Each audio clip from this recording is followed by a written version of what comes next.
So in this session, we'll be discussing week 11, okay, week 11, and after that, we look at the questions also, the practice assignment and the graded assignment questions, okay.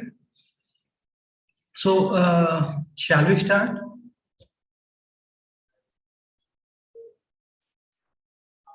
Hello. Okay, so we have like less number of people here. Maybe we'll wait for 2 minutes, and after that we'll start the session. Okay, all right? sir. Okay. So meanwhile, I'll just ask some general questions. How is the preparation going for OPB2?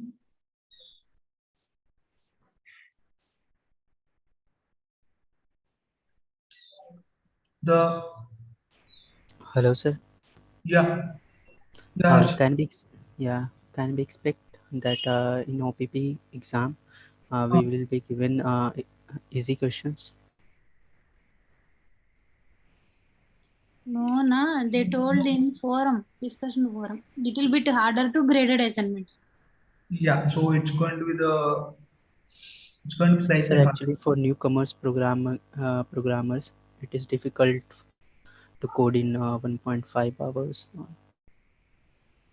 Yes, yes, Harshit. But the thing is, see, if you look at those problems, you're having like half an hour per problem, right?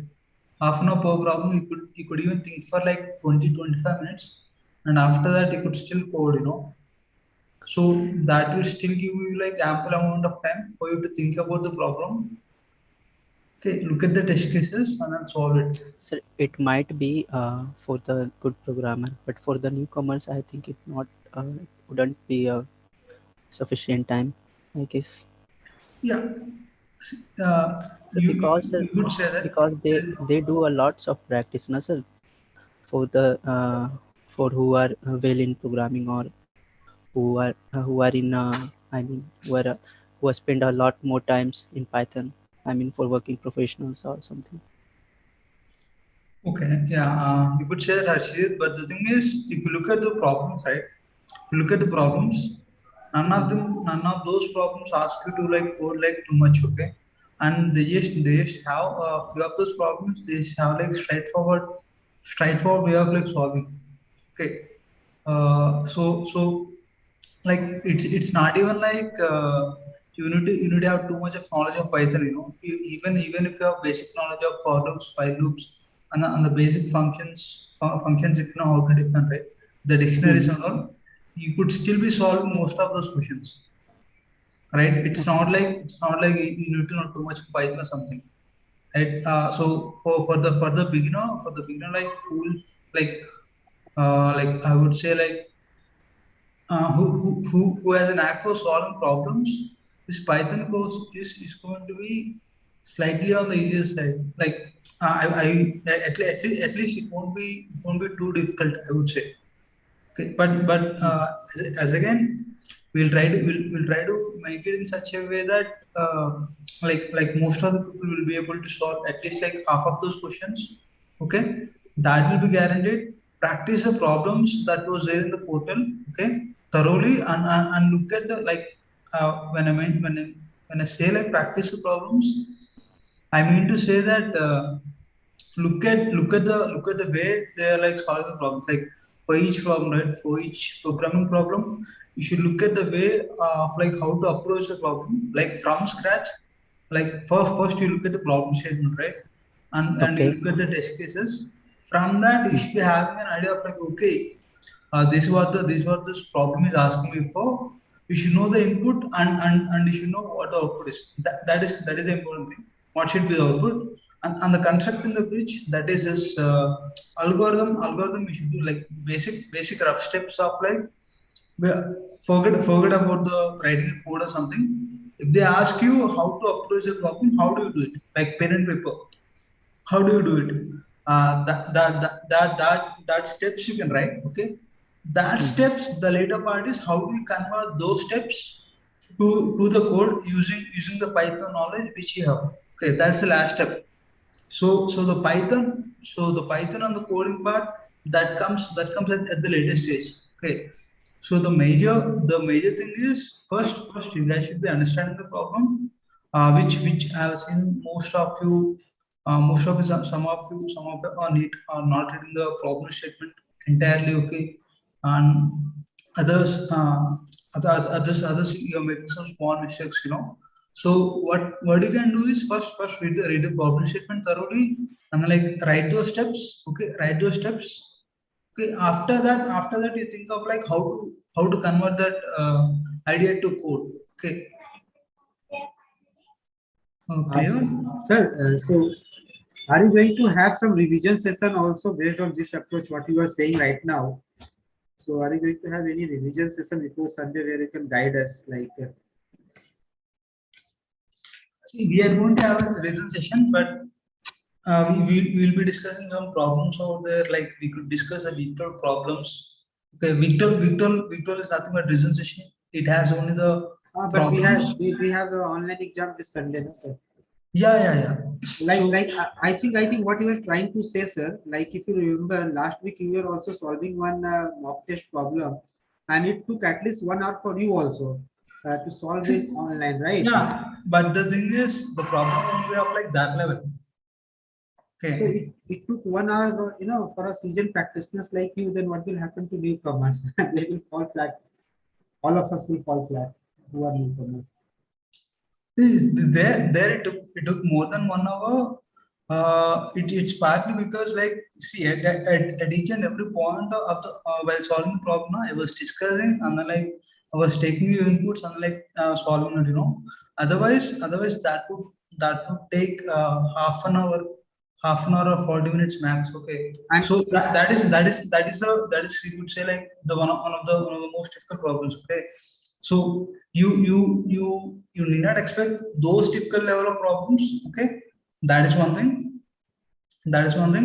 And like even if you get okay by bad like in the worst case scenario, even if you get like one difficult problem like that, okay, what you could do is you could solve the easy problems first, and then you could look at that problem later on. Okay. And sir, syllabus is going to be from week 1 to week 11 or week 8, 10 or 8, 10? See, if you look at the week 11 now, week 11, it is just kind of like what do you say? Exceptional handling. Yeah. So you need not go through the content of week 11 to solve the problems. But the thing is, if you look at week 11 content, it will be helpful for you. Okay, you could solve it like very quickly. The number of lines of code you write, right, that could be reduced drastically. Okay. So we can say up to week 10, right? The syllabus will be up to week 10, right? No. The syllabus is up to week 11 only, I would say. Okay. Okay. But if you did not look at week 11, it's not going to hurt you. Okay. But sir, in week 11, we are not having any practice test or practice programming test or Yeah. question. Right. It's because it doesn't require, right? Whatever they we were discussing, that list comprehension, the error handling, and all that, right? So Yes. those things are like a different way of solving the same existing problem, right? Error handling, that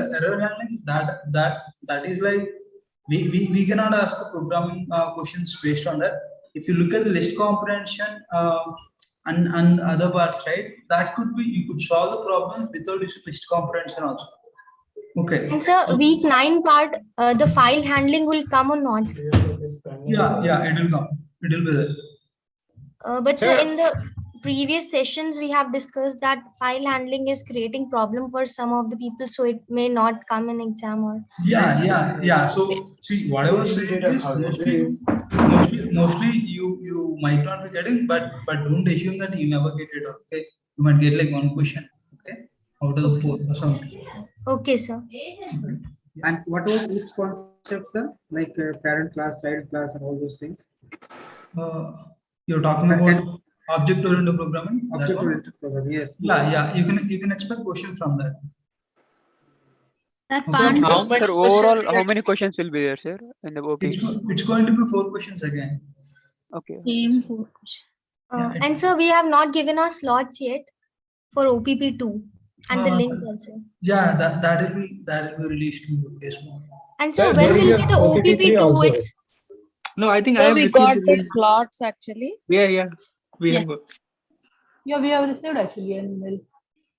In the mail. Yes, we received. Yes. Sir, I have I a think doubt, sir. 1 month before. Yeah, exactly. Yes. Sir, I have a doubt, sir.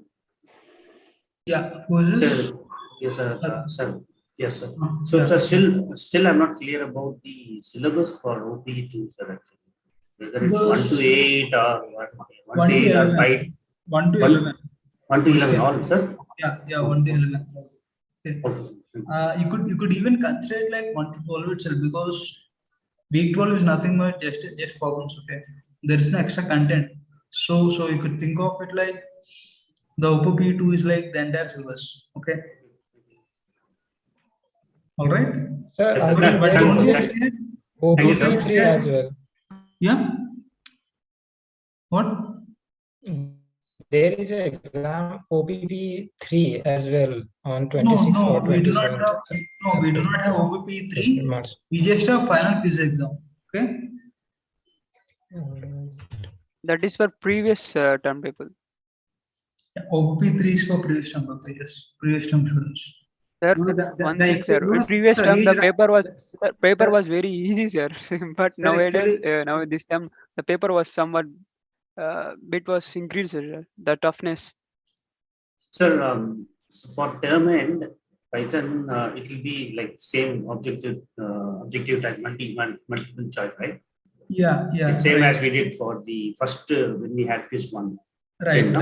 Right. Okay. Thank you. Okay, so answering your question, Vasisht, so what happens is, it always kind of like appears like that, right? So the previous questions always they kind of appear like easier something when compared to your problems, because for those problems, you'll be looking at the problem as well as solution like directly now. You won't be having you won't be having that exam pressure also. Okay, but then if you look at it, though they have like though for them some of the GRPA PPA problems, those Yes, sir. the new problems for them are like very difficult when compared to yours, I would say. Yes, sir. So the 4 problems which you got right, those are like relatively easy, even though they're like all those 4 questions for new to you.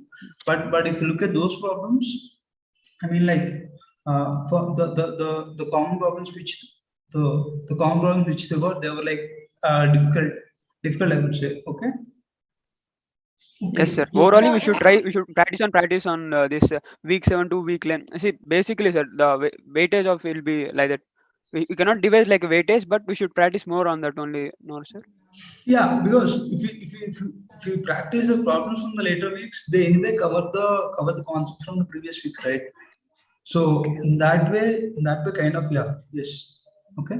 Sir, just a last statement, sir.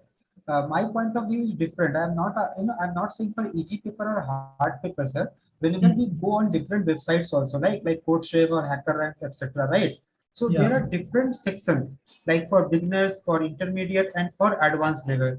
So my point is only that the kind of questions we are getting in, exam, so whether they qualify for beginners or they qualify for intermediate or advanced, that is only my question. I will not ask for easy paper or hard paper, sir. I will put in only different perspective, because there are many, including me. I will also put myself on forefront that I am also learning for the first time. Like I am learning to add 2 numbers, a plus b, right? So whenever we go on any website, we get different sections: beginners, intermediate, and advanced. So what kind of problem, our graded assignment fall? In which category our graded assignments fall? Okay, so if you're talking about CodeChef, right, it will be similar to the beginners one. Okay, beginners. Okay. See, sir, according to us only from the foundation level, they are training to us to be to do problems any level. See, they're telling from basics, right? So you should practice. You cannot divide like a intermediate and beginners. That cannot be considered. He was talking with respect to CodeChef. So in the CodeChef, there will be this beginners section. I put a couple of websites like CodeShape and then HackerRank. So many websites are there. So they have different sections. That's what. Nothing else. Yeah. So, but I would say with respect to coach F, it is of the beginners level. Okay, I do not know about this hack. I did not have a look at the problems on the hacker hack. So I do not know. Okay. Excuse me, sir. Yes. So I want to ask something. So in my calendar, I can say. I'm sorry. I'm sorry. Can you amplify your voice? I'm not able to hear you properly. Okay, Sir, I have one question. Sir, when we Yes, can yes, expect Pankaj. mock So, question? yes, Pankaj. Let the other person ask her doubt. No? After that, I will answer your question. Okay. Okay, sir. Yeah. So now, Yeah. now I'm audible. Yeah, you are audible. But if you could please amplify that, would be great. Okay. So is it right now? Yeah, it is right now. Okay. So in my calendar, there are 3 dates I'm getting the OPP2. One is on 19th, 20th, and the third one is 26th. So when the OPP2 will be conducted? As Sir, far can I as reply? I'm Can I aware, reply this, sir? On the February 25th, in the email, they sent us the exam slot to everyone. We can check there. I didn't able to see my email. Like which mail we are talking about? The previous one IITM. which we got. Yes, IITM mail. the No. student degree, online degree. No. I understood that mail thing, but are you talking about the mail we have got the link for OPP1? No, OPP2. It is 19th and 20. No, after that we have received another email. There was a mail on 25th February. If you go and search for support team, you'll get your slot. Yeah. Slot. It's on a 26. I received on 26th Feb. Okay, so you could just look around that date, okay, and then like you find the slot. Okay. Yes, try to search for 25 Yeah. February or 26. Rather than you can search for OPPE in Gmail. It will last mail, recent mail. It is OPP2 only. You can easily catch that. Okay. I'm So, refreshing it, but I'm not getting it actually. No, try searching for OPP. Yeah. Oh, now I got it. okay. Thank you. Okay, fine. So shall we start the week 11 session? Okay. Yes, sir. Yeah. All right.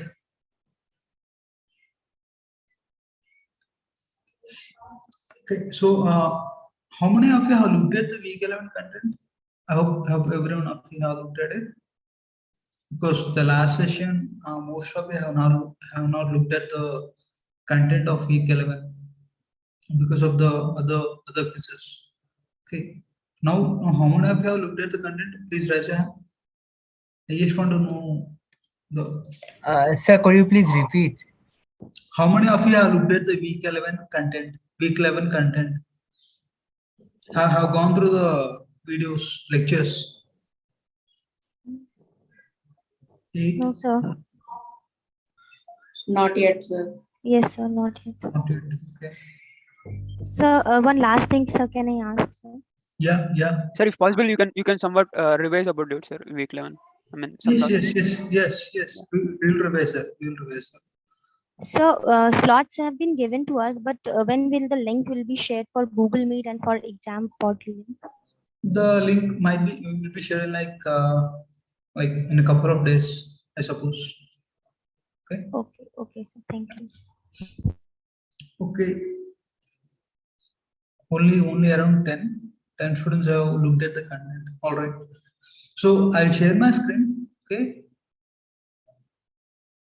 I will not talk about the error handling. Okay. I will talk about it. I will talk about the error handling when we look at the practice assignment and the grade assignment. Sorry, not the grade, but the practice assignment problems. Okay. I will talk about the later parts.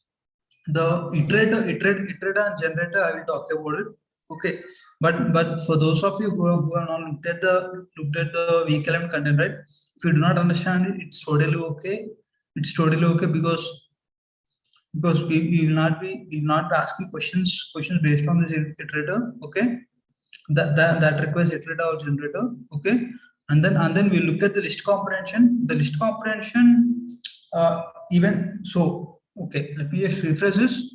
even if you do not understand the entire content of week 11, or like if you're not able to follow through it completely, it's totally okay, because whatever programming problems we have, that can be solved without using the week 11 concepts. Okay.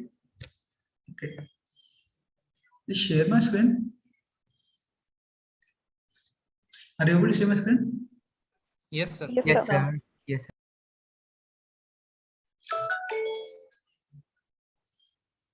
Okay.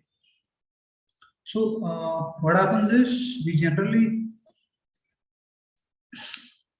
have this what we do for I say list or something. You say print L, right? Print I or something. Okay. Where this L is a list.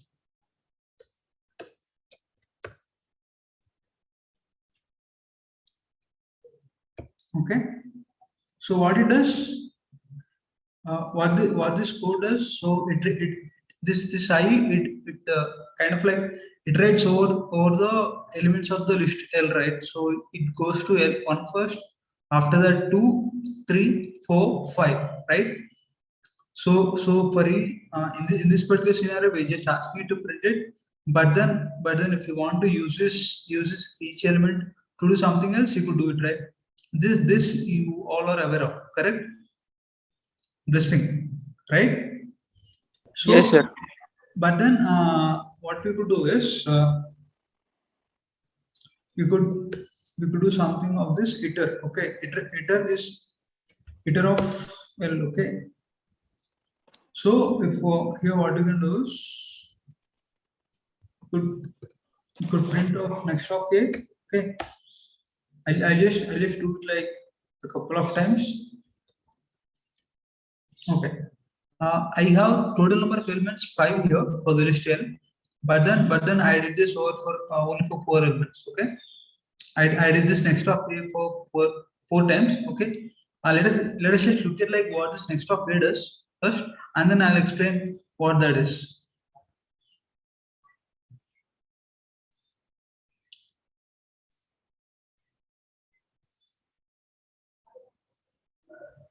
So what will iter do, sir? Oh, what? Iteration, sir.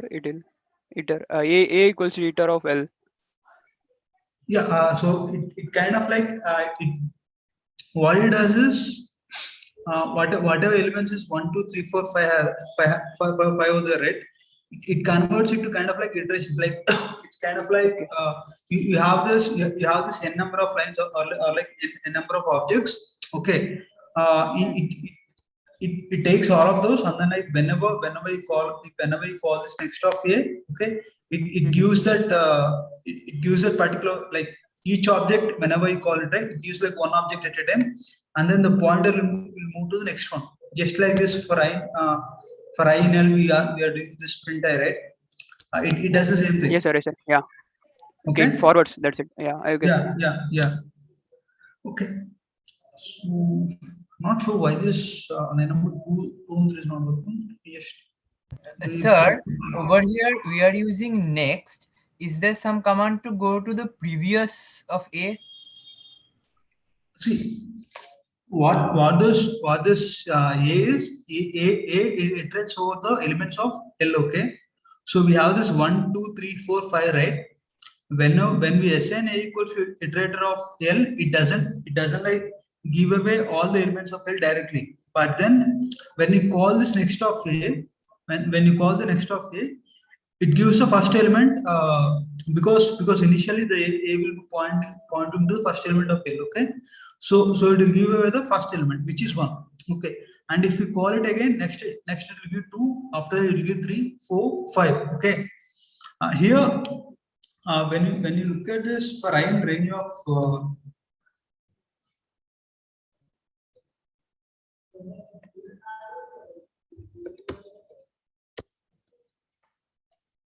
for I in range of 5, you're printing I. Okay,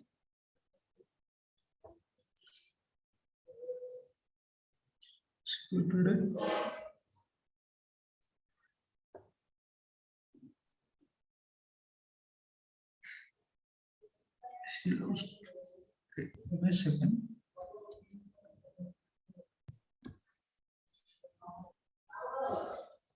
क्या हुआ? Others mute yourself.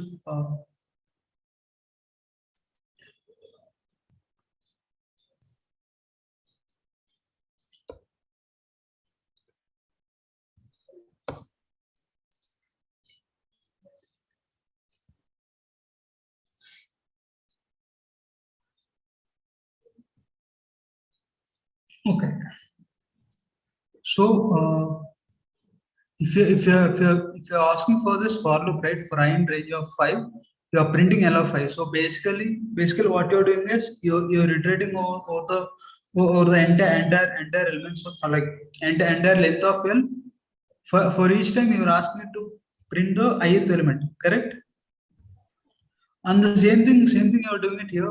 Print next of a, basically initially it print the first element. After that, if you again call for next of a, it prints the next element, which is 2. After that, 3, 4. Okay. But then if you look at the difference, if you're calling for the for loop, it prints all the elements. Okay. It prints all the elements. You do not have the control of like how many elements you want to call. But then if you look at this next of here, right, you could stop whenever you want. Let's say like you could stop after iterating over like 2 elements. If you want to stop, you could stop. That is, you could do just for this next of here, and after that you could stop. Okay, so if you look at it, yeah, see, we just printed the 1 2 that was using the iterator a equals to iterator of L. But then for I in range of 5, since we do not have the control, we need to execute like until the for loop ends, right? So we need to execute it for entire ones. Okay. Okay. Are you getting what I was talking about? Yes, sir. So there's one doubt here. Yes, sir. Yes. Yeah. So let's say we had to, can you scroll a bit up, sir? Yeah. Yes, sir. So let's say the for loop, we will comment it out. Now, I have an iterator A. I have declared A iterator running over the list. Now, let's say we have only one of the two print statements. That is print next A, only one statement. Okay. Okay. So if I repeatedly, what I wanted to know was, let's say we run it. Can you comment for also? Okay. For loop completely. Yeah. I just removed it. Yeah. Okay. Yes, so what I was thinking is like if we, let's say we execute this once, first the pointer is on the element 1. If we next time when we again, let's say we run it again, I was thinking like will it print only one, like let's say, or it will go to 2, only 2? Will it print in your one, house? 2, or how does it? It's a small space with maybe a shelf where you keep all your vessels, and there's also some storage. Others, please. Yeah. What you are asking is initially you print the first element. Yeah, right. After what you're saying? Yes, sir. Now when we run it, let's say print next A. So first it will print 1, right? Yeah. And then again, if we print, will it print as only 2, or how does it work? I was thinking like the pointer will be at 1 when we execute first time. Then when we execute the next time, it will print 2, only 2. Is that the case? Can we run it and check, sir? This one? No. Don't have another print statement. Only the first. Okay. Yeah. Can we run now? You're asking for only one, then it only print 1, right? Because can we run it again? Can you run it again now? Second time? It's going to print 1 again. Only 1. Okay. See, because so I thought it is. When you're rerunning it again starts from the 0, right? So it will read the entire file again, and then the point will be at 1 only. Okay. Okay. So it cannot be.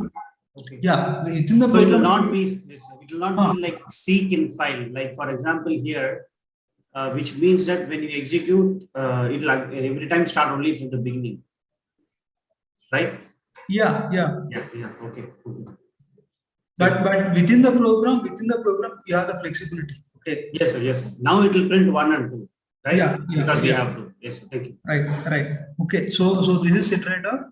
Do you have any questions here? Sir, may I say something? Yeah. Sir, I guess Krishna Mohan question was a bit different. Actually, Krishna, when we are rerunning this the whole program again and again. So it will start from beginning itself. So that's why it is printing the one only in that iteration. And same in the file thing as well. You are comparing it with the seek thing, but it is not like that. See, seek always, if your file is open or once you read that file, then up to when you are seeking this, your cursor will be there, and after that, if you want to read it again or you will run the whole program again, it will start from the beginning itself again in that file as well, and over here as well. So both things are almost similar, because when you are printing next, then it will print the next item, right? Because cursor is on the first item. So both are almost similar things. So but the whole program, if you are executing again and again, then it will start from the beginning itself. But there's one option which I think in seek is like, let's say I have a statement in seek where I put seek, it's a big file, I put seek 10, Yeah, so it could go 10 to directly, right? Right. You can go with that thing, because that is a thing that you are giving it to as an attribute, that up to which level you want to go, right? From where you want to start. But here, this is the one. This is the way. Like we Yeah, have to it go will go next, like next, this. next. Okay. Yes, Yeah, it you do not is have kind a of a generator, we can say over here. Oh. Iter is kind of a generator, right? So if you read about generator in Python, so you will know that iter and map, these two are generator in the Python thing, right? Thanks, Amit. Thank you. Thank you, Yep. sir. Thank you, sir. Thanks for allowing. So we'll talk about the generator now. Generator too. Okay. So the iterator and the generator, they appear the same. Okay. And I'll explain the small difference between those. Okay. Here you're only like we already have the existing elements, and then like they're iterating over it, right? So that is called an iterator now. So the other thing is, you talk about the generator. Let's say like we have some random function, okay? Ran I will say, okay? It takes the value x, okay? So what I'll do is I'll just initialize some I equals to 0 or something. While I is less than x or something, then I will yield x. Okay. I'll talk about yield in a while. I will yield I. Okay. So I am not doing anything else here. Okay. While I is less than x, I will yield I. So since the while loop should not be running like infinitely, I will increase the value of I each time. All right. So let me just do this. A equals to ran of 5 or something. Okay. Or let's say 10. All right. So what this ran of 10 does is it gives an iterator. It gives an iterator. So okay, I just explain this in a while by just running this file. Okay. If I run this, as you could see, I did not get any output here. Okay, I did not get any output. But then if I do this,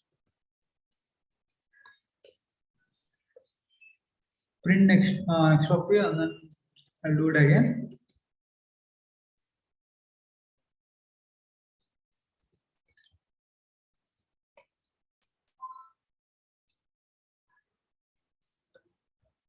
It has given me 0 and 1. Okay, it has given me 0 and 1, and then if I run it again, like if I produce like continuously, it gives me 0, 1, 2, 3, 4. Okay, let me call it again. It gave me 5. Okay, and then I will call it again.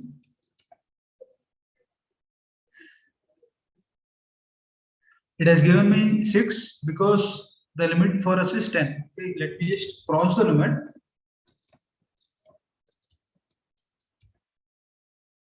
Okay, I got the error because it is like stop error, stop iteration. Okay, we have reached the limit of it. Okay, we have reached the limit of it. So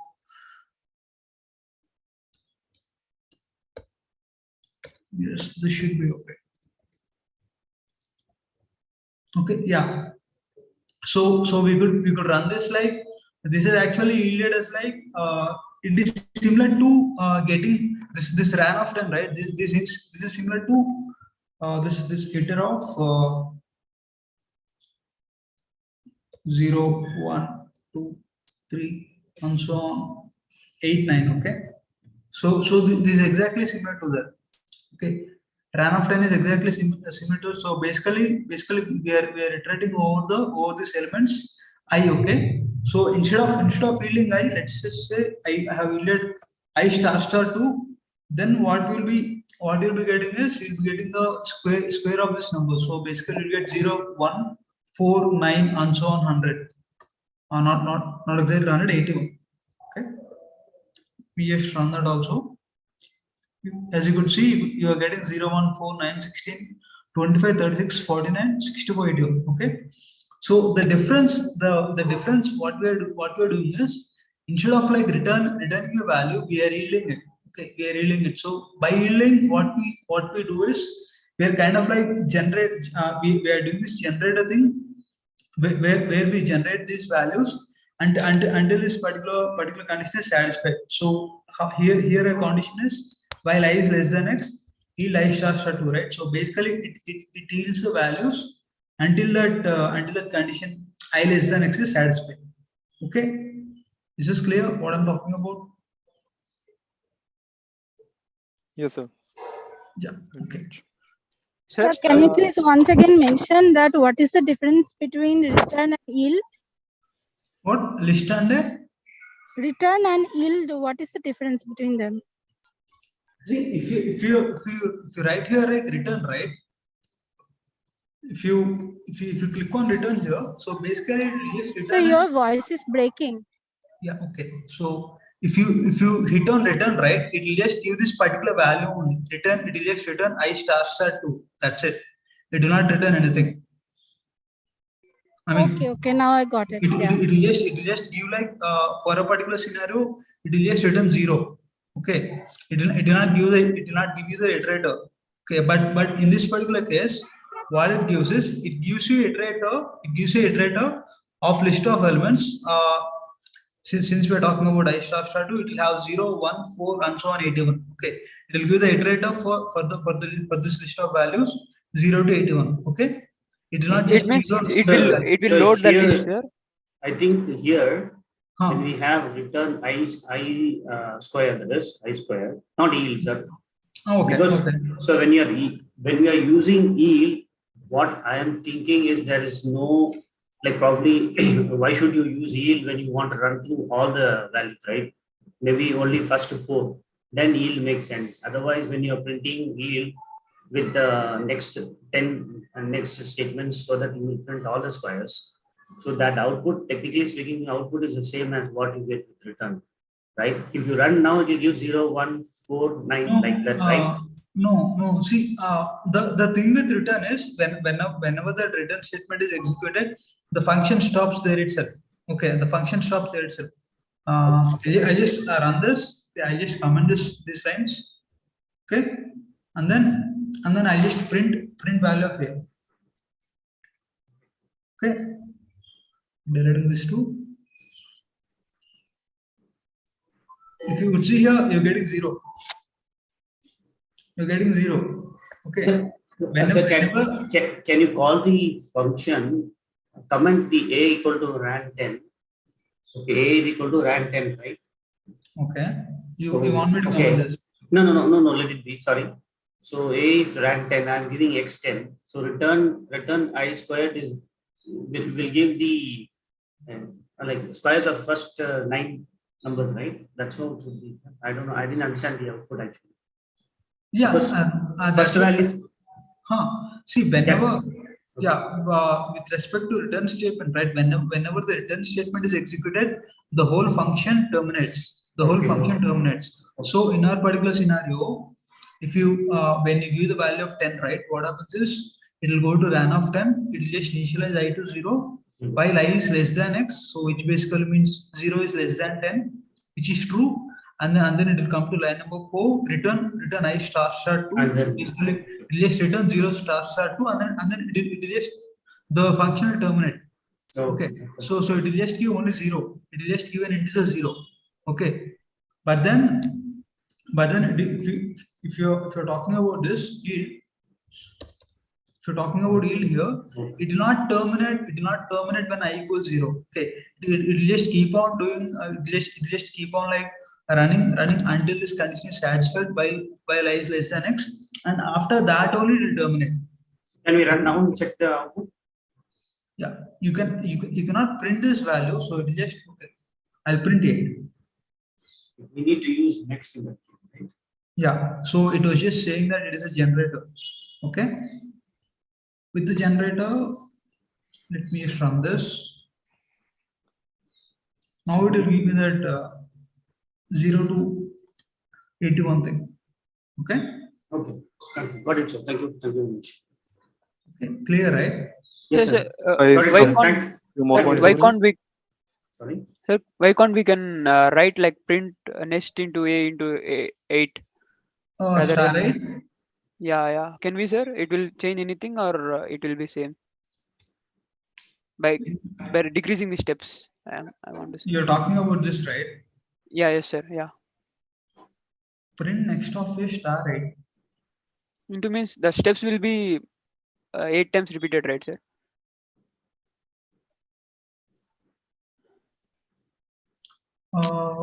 See, sir, rather than typing print a next time like 10 steps, can we multiply that? Yeah, I don't think you can multiply it, but then let me check. Okay, I'm not sure of this expression. Yeah, yes, sir. See, unsupported operand types for untyped. So print next of a, right? So basically it will not return anything. It will not return anything. So what you got confused is this. I think you're talking about this print hello star 8 or something. Yes, sir. Yeah. Okay, you're thinking of it in this way, right? So here hello is a string, and then you're when you're like multiplying it by it, so basically it just print hello 8 times. Yeah. But this print function, it does not return anything, right? So it is of null type. So you cannot multiply an integer to an untyped, right? Okay. Okay, sir. Okay, thank you, sir. Sir, may I say something on this yield part? Yeah. Yeah, thank you, sir.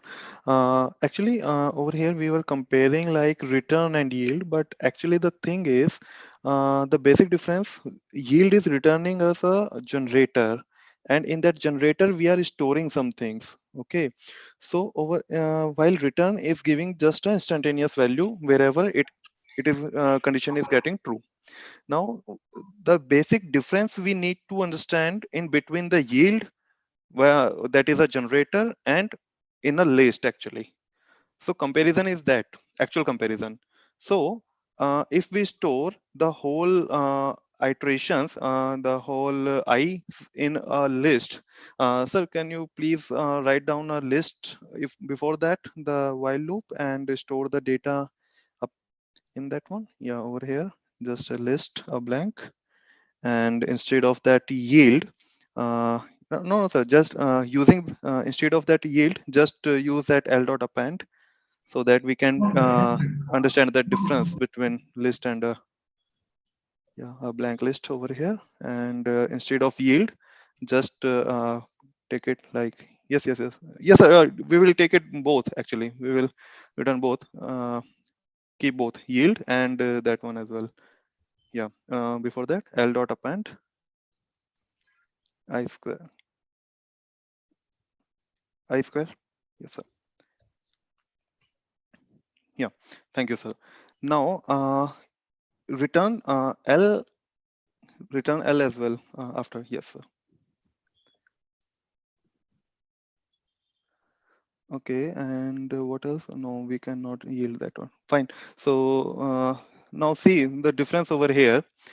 If we in the below one, we are storing that thing in a, and let's say we make a for loop on that a instead of direct printing, sir, from the line number 12.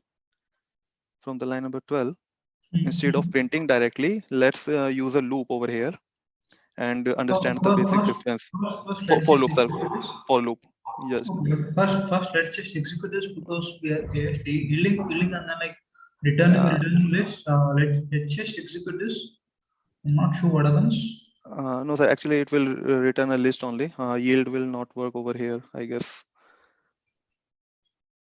It is given me 0. Okay, so just It has given me 100. yes, just comment that yield. Just comment that yield. Actually, If I'm going to yeah. comment yield, then it's going to given me list, Yeah, right? it will. Yes, yes, yes. That's what I'm saying. That. Yeah, that Yes, is sir. obvious. That Right. is obvious. But then if you're having yield, right? If you're having Right. yield, then this return will not get executed. I Yes, yes, suppose. yes, yes, yes, yes, yes, sir. Definitely. So put this return and comment that yield in row number 6. Keep it return, and yeah, just comment it. Yeah. Then this is going to be just a list. Okay. Yes, yes, yes, yes, sir. So that I want to make a difference like this. Instead of printing this directly, use a loop, please. From line number 12, make a for loop. Make a Yeah, for loop. like Yeah. from now For onwards. I in L. Yeah. For I in L. Or in A. Sorry, in for I in A. A. We are storing in A, no? Yeah, Yes. this Now exactly print I. And sir, just similar to copy it again. These two lines, copy it again. For 14 and 15. Line number 14 and 15. Please copy it again. Yeah. Below it. Yeah. Please print it. Yeah. Paste it over here. Now, what I want to say that if we execute this program, right? So what we will get, sir, will you please execute it? Yeah. Yeah. So if you can see over here in the output, we are getting output 2 times. Actually, it's happening only once. Okay. Finish. Will you please check that, sir? Yeah, actually printing twice, but then okay, Yes. okay. We are getting output 2 times. Yeah. Right? Because list is a permanent storage in the memory of the program. Right? Now, instead of that list, if we use just a yield, sir, will you please do that? We will not be able to Yeah, comment loop that list and no, sir, just keep it. For loop, keep it. Yeah, and yeah, and comment that L part. Yeah. Yeah, this I need not comment anyway. It will not get executed. Right, it will not work.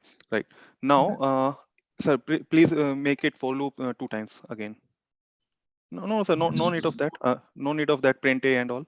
Yeah, just that for loop again 2 times. Yeah, 2 times. Yeah, thank you. Now, if we execute it, now please see the output.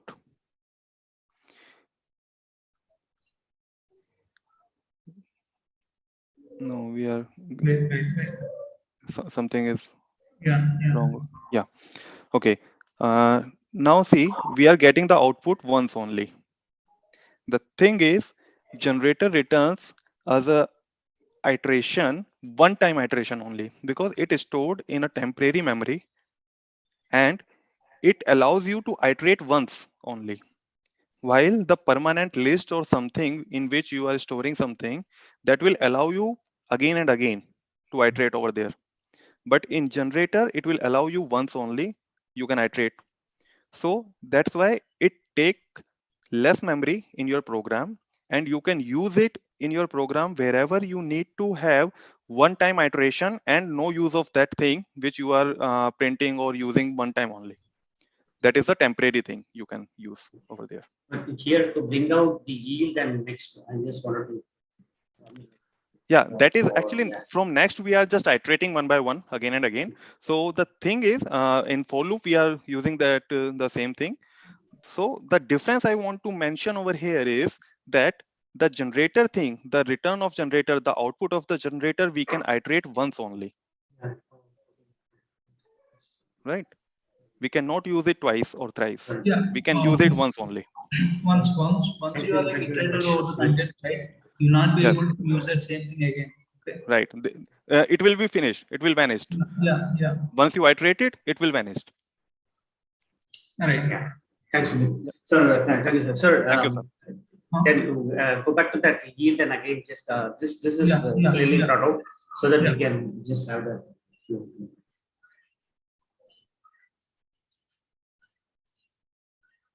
What's your doubt here? Do you have any doubts or? No, I found it clear, sir. Only thing is just to have yield and then with the next statements, because the comparison with this was clear. So just to retain the yield and the print statement with next, so that your flow is continuing. Na? You use the next one, right, for printing it one by one. That's one.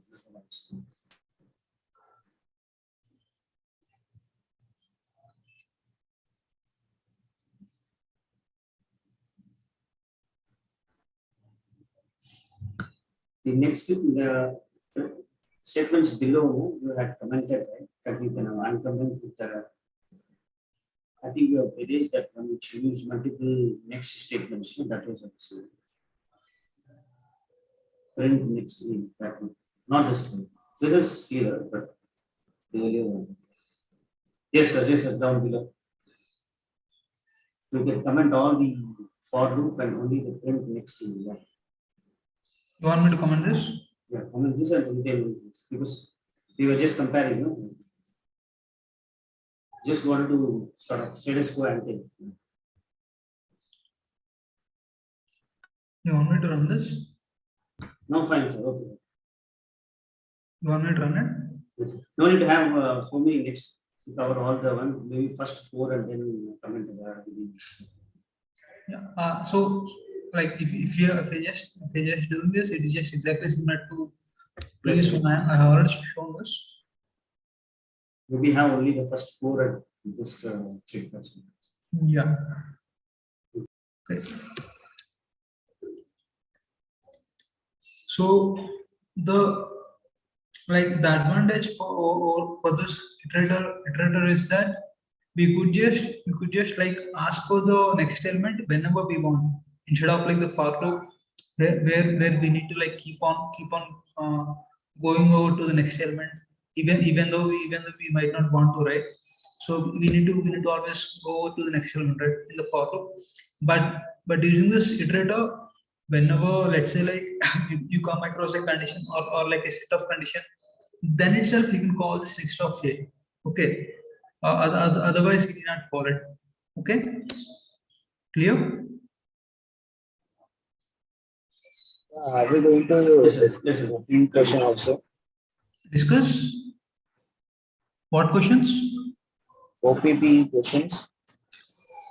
The OPP questions, you mean like the OPP one? The mock test, basically. Yeah, that we have already discussed. The Akshari problem, I guess. The remaining, if you have time, we will discuss. Okay. Okay. Yeah, like we do not have too many concepts now.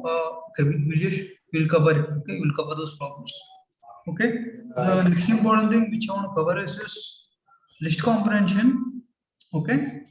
This kind of like easy. All you do is instead of doing this, right? Okay, I just explain this first. X for X in range of 10. Okay. So this is let's say like you want a list of like the first nine numbers, like the whole numbers. So whole number starts from 0. You want from 0 until 9. Okay. So how do you do it? Generally the way you do is like you just initialize this L equals to this, and then like you run a for loop for I in range of 10. L dot append I, right? This is how we generally do, right? This is how we generally do without using list comprehension. Okay. This actually takes us like more number of lines. Okay. If I execute this, it will give me a list. Okay, I did not print it, sorry. I'll print L. Okay. If I execute this, I got the list of numbers from 0 to 9, right? So, but then Just do this. A equals to x for x in range of 10. So if I print A, I got the list again. Which is like exactly similar to this one. Okay. So basically, instead of writing this 4 lines of code, I could do it in like single line by using list comprehension. Okay. Here, what we are basically doing is we are returning the values. We are returning the list, okay, of elements of x, where each element x is in the range of 10. So basically, we'll just take for x in range of 10, and then like we'll bundle those elements, and then we'll return it as a list. Okay, which is exactly same as like how we have done previously. Okay, let's say like you do not want to have the elements of x only. You want to do some operations like x star star 2 or something. Okay, so now basically what it has is it has a square of these elements, like it has square of like square of 0, square of 1, square of 2, square of 3, and so on, 9 square. I just printed for you to see. You could see here we did all this. Okay, we got 0, 1, 4, 9, 16 and so on. If you want say q, you'll get that as well. Okay, 0 to 729, which is 9 cube value. Okay, or let's say like you do not want to have it like x cube or something. You just want to initialize the matrix. I mean, you just want to initialize the list to a zero list where there are like 10 elements in the list. Okay, all you need to do is you need to do this. Okay, all right, clear what I was talking about until now? Yes, very good.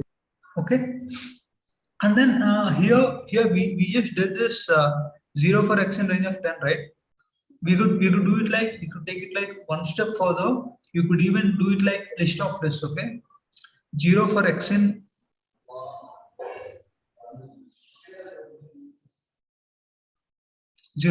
range of 10. You do it like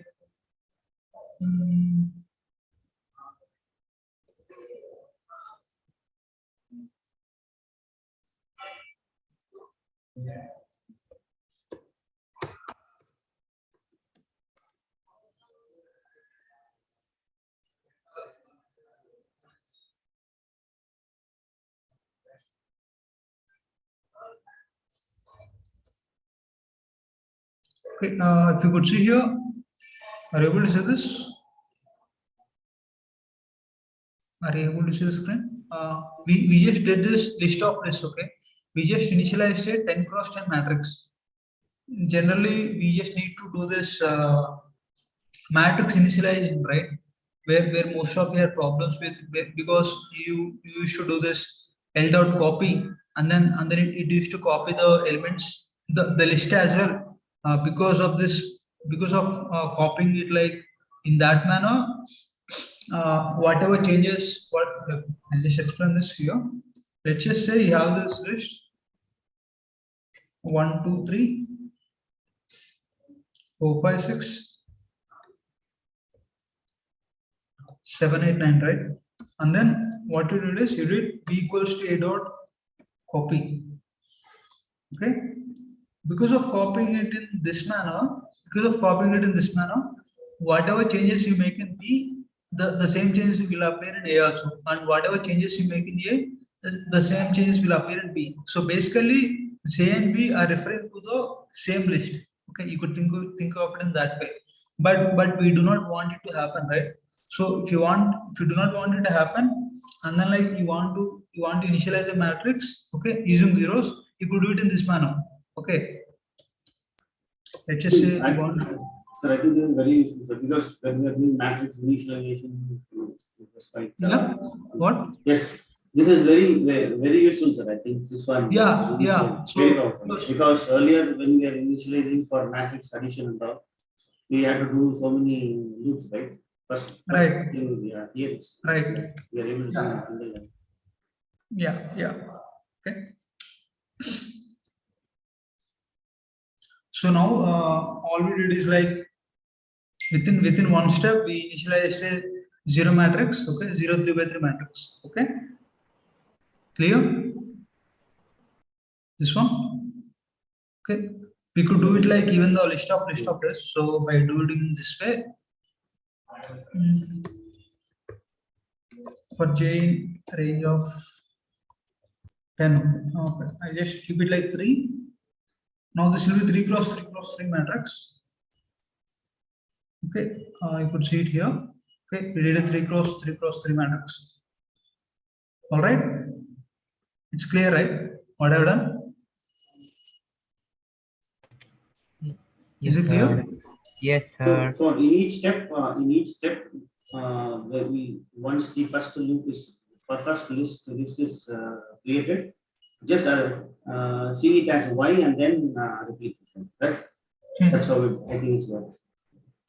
Because if you look at it for x, 0 for x in page 2, that will become y for the second leg, and then if you have z, these two combined together will become z for the third one, right? So basically what happens is first this outer one will be executed, okay? For y in range of 3, let's say like initially y will be equal to 0. For y equals 0, it will create one list, okay? It create one list in this particular scenario, it will create 0 for x in range of 2, right? So basically it create two elements of 0, 0, okay? And then that is a first list, and then it create one more list of 0, 0, one more list of 0, 0. I just print this, okay? You see here. So for y equals 0, it has done this for x 0. It has created a list of 0, 0 because the inner range is only 2. Okay, so we have created a list of 0, 0. Similarly, we did this for y equals to 1 and y equals to 2. Okay. So, just do it for 3 by 3 matrix. The earlier one was 3 by 3 matrix. Earlier you did not. If it is going to be 3 by 3, then it's like kind of like straightforward, right? You do not know. Instead of 0. So, yeah. So not 3 by 3, I'm talking about the. Yes, sir. We had the Z also, right? That one I'm saying. Let's say like, okay, Z even, okay, Yes, okay, the three dimensions. Yes, sir. Okay. I mean to say, yeah, yes, sir. Okay. For that,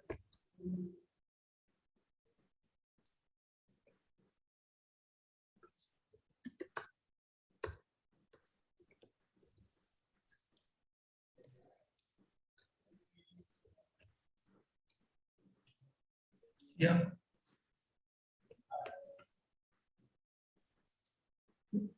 You'll just create this list of lists. Yes. All right. See, let me just tweak the numbers, okay? So that you just understand like how the list comprehension is happening when we have like when we're doing this list of lists, okay? So first thing you need to remember is you come to the right hand side for z in range of 3, okay? So basically A is going to have 3 elements. This means A is going to have 3 elements, okay? And each element in A, it's going to have 3 elements because for y in range of 3, right? So for each element in A, it's going to have this it's going to have 3 elements. For each element of A, it's going to have 2 elements. Okay? Clear enough? No? Sir, Yes, sir. one thing, if we change the 0 with something like say x, can we do that? Yeah, you could do that. So if you're doing this, so basically what happens is you'll get this value of like 0 1 0 1 0. I'll just execute it. You could see here, right? 0 1 0 1 0 1 0 1 0. Okay, and so on. All right. Okay. Clear? Or else what you could do is you could do this like x plus y plus z also you could do. Okay. You could do like all sorts of things. All right. So can we also take an input from in this way? Here? you could do that. You could do that also. But the thing is, it will ask me for input of like 3 into 3 into 3. It will ask me input for so many times. So I'll just reduce this. I'll just reduce the numbers. First thing is I'll remove this outer loop. Okay.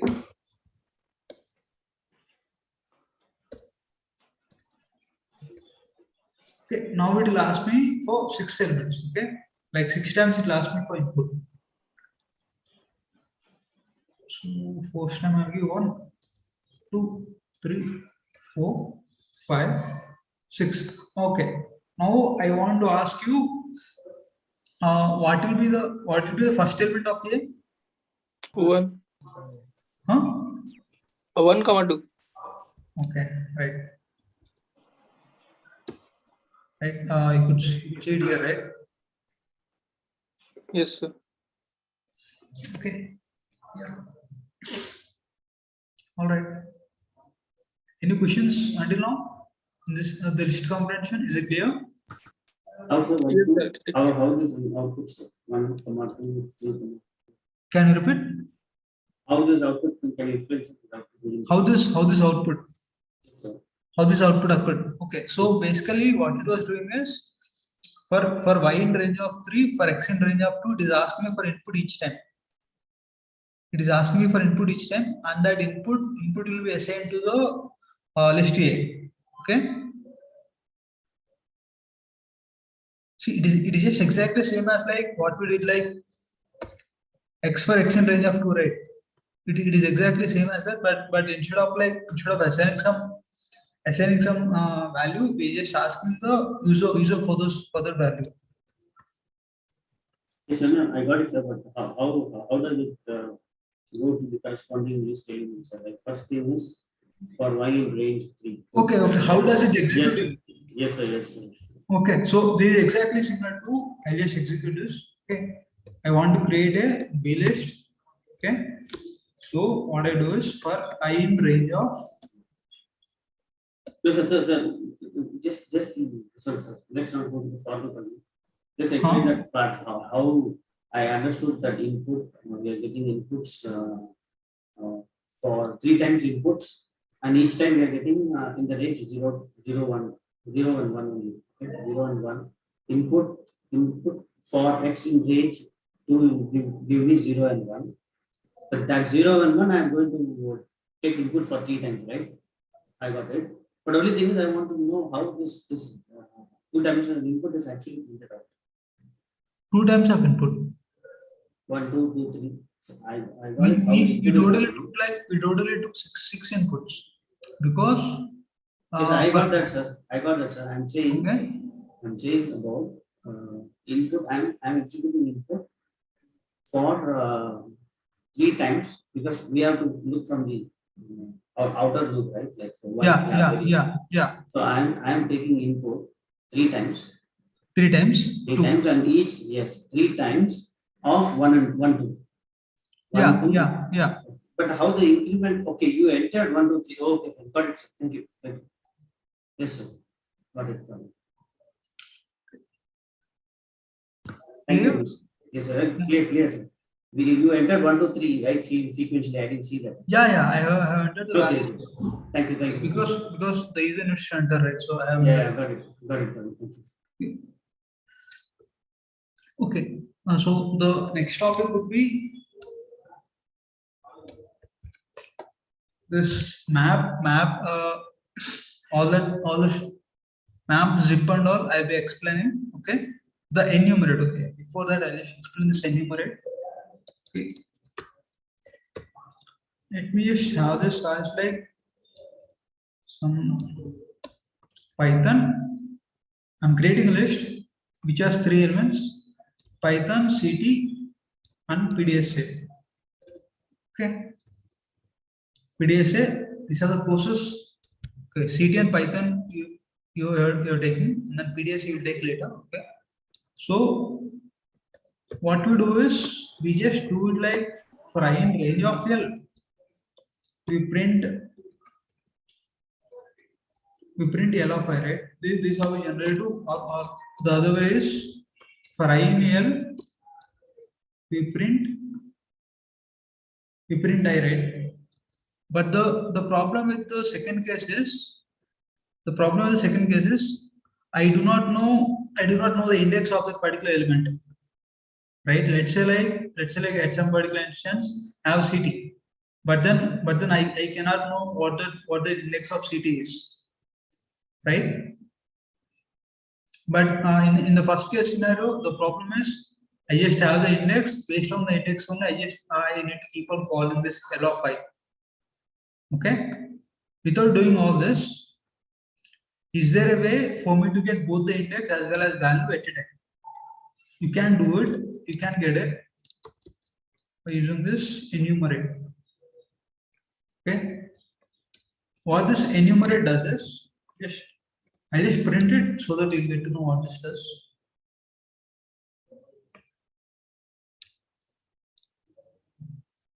It gave me 0 Python 1 CT 2 PDSA. So it gave me a tuple of 2 elements. Okay, the first element in the tuple is the index. And the second element is the value at that particular index. Okay, so in this way.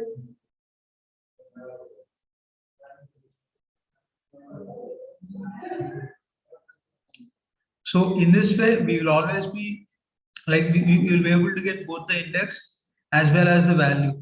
Okay, if you want to use the index at that particular instance, you can use it, or else if you want to use the value also, you can use it. All right. Is this clear? Yes, sir. Okay. Sir, what happens if this L becomes more than one dimensions? Which one? L becomes. The L, yes. It does not care about the dimensions of the cell, right? So let's say like if this is a list, let's say this is equals to 1, 2, 3. Okay, 1, 2, 3. Then this value will become 1, 2, 3. List of 1, 2, 3. Oh, okay. I just put it. Okay. It will become 1, 2, 3. Okay. It does not care about what dimensions it is or like what type it is. It does not care about all that, right? All it cares about is what the index is and what the value is. Okay. How to get the only values, sir, with this function? If I need to get the only values. If you need to get only values, then you need to call this I of 1. Okay, on a normal list function using the list way. Yeah, right? yeah. So because this is a tuple. Okay, this is a tuple. You can index a tuple, right? So if you want to get the index, you need to call for this I of 0. If you want to get the value, you need to call for I of 1 because the first element is the index, and the second element is the value. Okay. Like so, this is the so this is a default format. So Yeah, first will be index and second will be value. Right. The default one. We can't customize this one, right? No. If you want to customize it, you need to customize it within the for loop only. Okay. But then I don't think there's any need to do that, right? Okay. Clear? Yeah. Good. Okay. So the next concept will be this zip. Okay. So let's say like I have a list L and then I have a list M equals to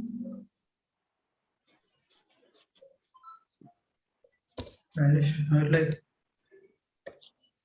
my name Ram, then Karthik. So that we have like say like Omkar, okay, and then the list L contains the names, okay, names of the course instructors. In this particular case, it's Python, okay, and then let's just say the list M contains the rating or feedback given by you for this course instructors. Let's just say I got 1 out of 5, and then Karthik got like 5 out of 5, and then Omkar got 4. Okay, so let's just say these are the numbers. Okay, now what I want to do is I want to I know that the first element in L corresponds to a particular course instructor. At the same index, whatever value I have for list M, that corresponds to his rating. Okay, so I want to get both these values at a time. Okay, obviously I can do it in this way for I in range of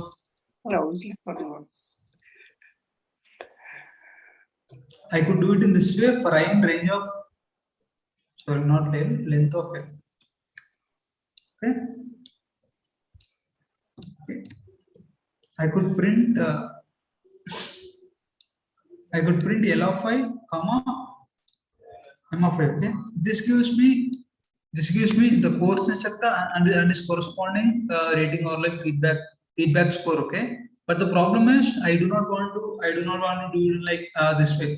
Like I do not want to have this index and then like keep on doing it. Okay. Because this kind of like too cluttery or like too noisy, right? Okay, because this I value does not give me that directly, and then the other problem will be at some point of time if you are like if your index I, right, if you have incremented it like by mistake, and then if you call for L of I, then it will give you this index error also. Okay, there is always like this problem always exists with the list. Like if you're calling for the index which is like outside the length of list, then it will throw this index error. Okay, if you're doing it in this way, you cannot avoid the index error. Others, please mute yourself. Okay, so how to avoid this, right? I want to get the element in the list L and then the corresponding element in the list M. Okay, one way you could do it is you could just zip it. Okay, zip L comma M. Okay, so what this gives is print type. Okay,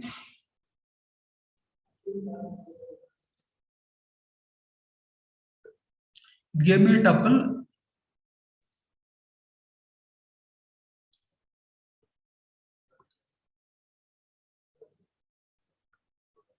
Okay, it gave me a tuple where the first element is Ram and then its corresponding rating 1 and then Karthik 5 and then Omkar 4. Okay, something like this. Okay, cool.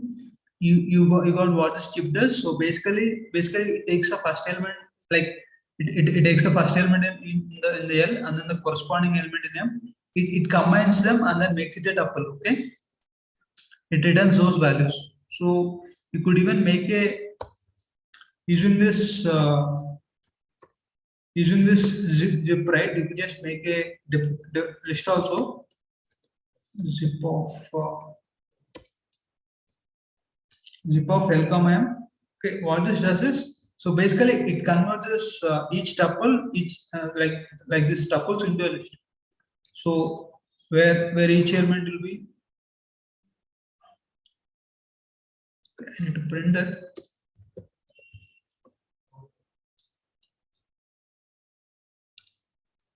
Okay, so as you can see here, this values, this tuples, we have converted that into this. So where the first value correspond to Ram and then its corresponding rating, Karthik 5, Omkar 4 and all.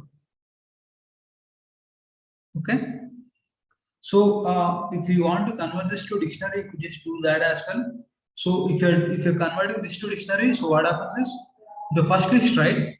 The first list elements, those values will be keys, and then the second list elements, those values will those elements will be the values of the dictionary. Okay. So in this particular case, Ram, Karthik, and Omkar, those values are going to be the keys, and then 1, 5, 4, those are going to be the corresponding values of the dictionary. Okay, you could see it here. All right, the zip is clear. Yes, sir. It means zip function only take a list as an argument, not only any other data type can't be given. See, basically you could give it like anything, like let's just say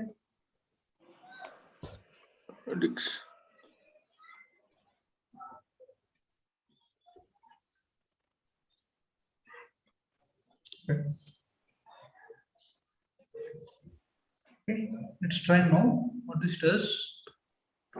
I do never try this. I suppose. Okay, so when we're talking, this is similar to when you're looping over L, right? When you're looping over L, where this L is a dictionary, what does it give? It gives you the key values, right? Yes. Correct. It gives you the key values, right? So similarly, when you're zipping L comma M, all right, this is similar to for this is similar to looping over L. Okay, this is similar to looping over L.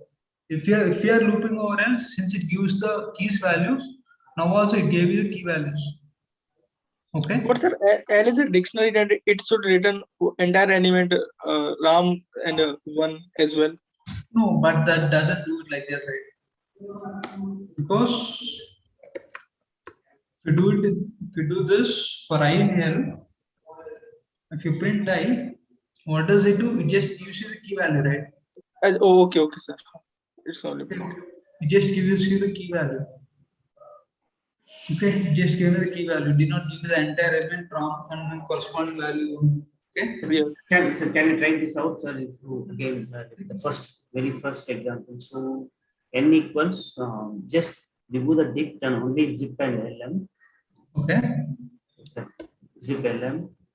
Okay. And then print n. Yes, sir. No need for loop, sir. Okay. Now it will not. It will just show that it is a zip function. Okay. It just shows that it is a zip object. Okay. So we'll have to then how do we print the dictionary? Yeah, you'll always have to loop it or like convert that particular value into like something like list dictionary or whatever. Okay. So can you write it like this?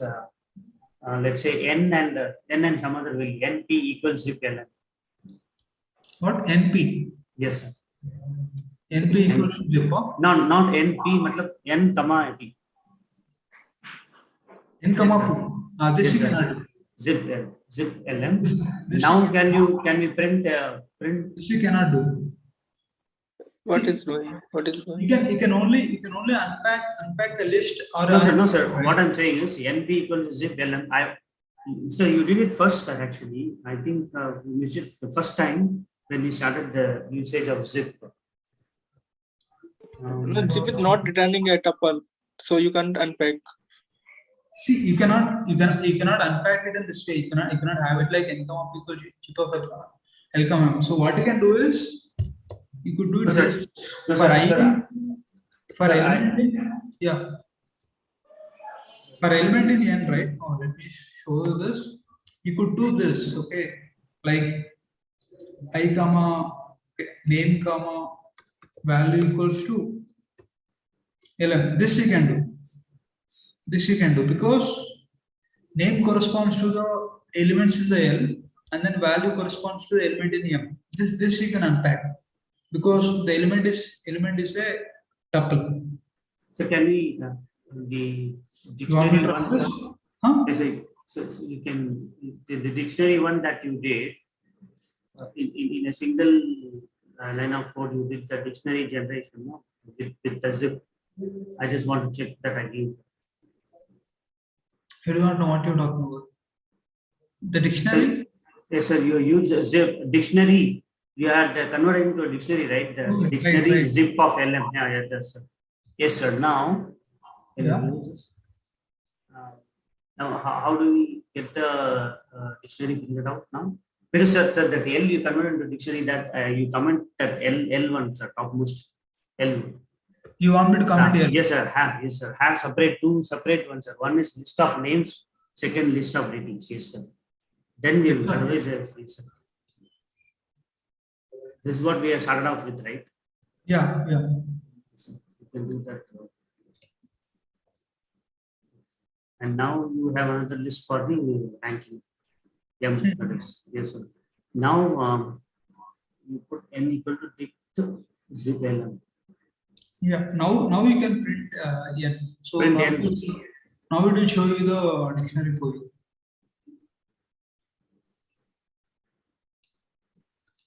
Just print. Okay. And one more thing.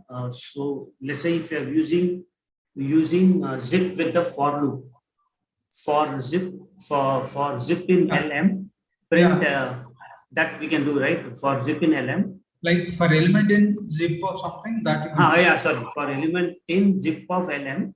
Yeah. That also print element of L.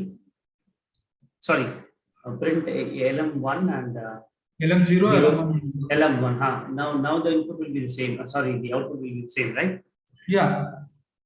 Can you just run it once? It will be the same.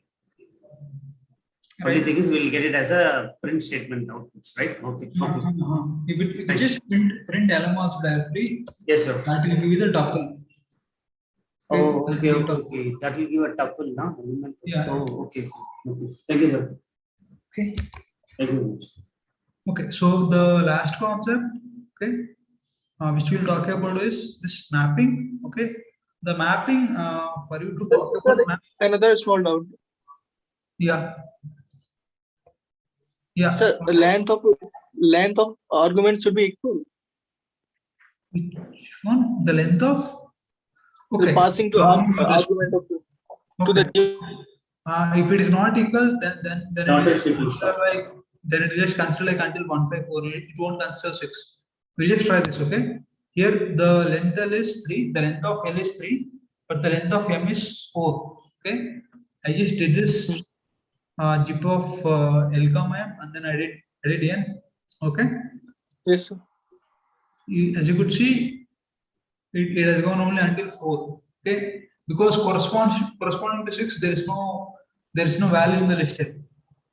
Okay, then it will be in the listed. It need not be then equal. it will not. Yeah, it need not be equal. Those lengths need not be equal. It will not throw an error. It will not throw an error. Okay. Okay, sir. Okay. So the next concept is lambda functions. The lambda functions is just like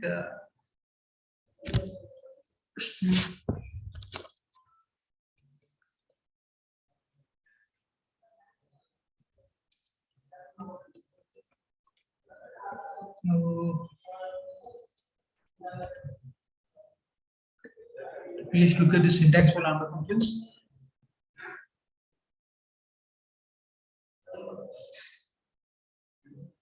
Okay, with respect to this lambda functions, right?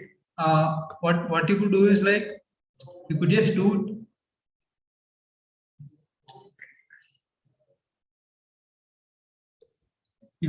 similar to what we usually do for this what we usually do with this normal functions also. It just returns the value of x plus y given a value of x comma y, like kind of 1,2.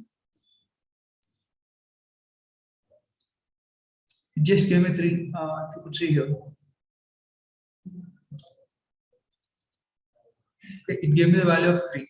Okay, so it is just like defining add x comma y and then return x plus y. Okay, it is just the same thing. Okay, the advantage of lambdas is it could be done in like a single line. Okay, instead of writing this. But the disadvantage is you cannot write like too many lines of code that you could write in like the normal where a lambda function to define. What? So you defined the add function above. Yeah, that got changed actually.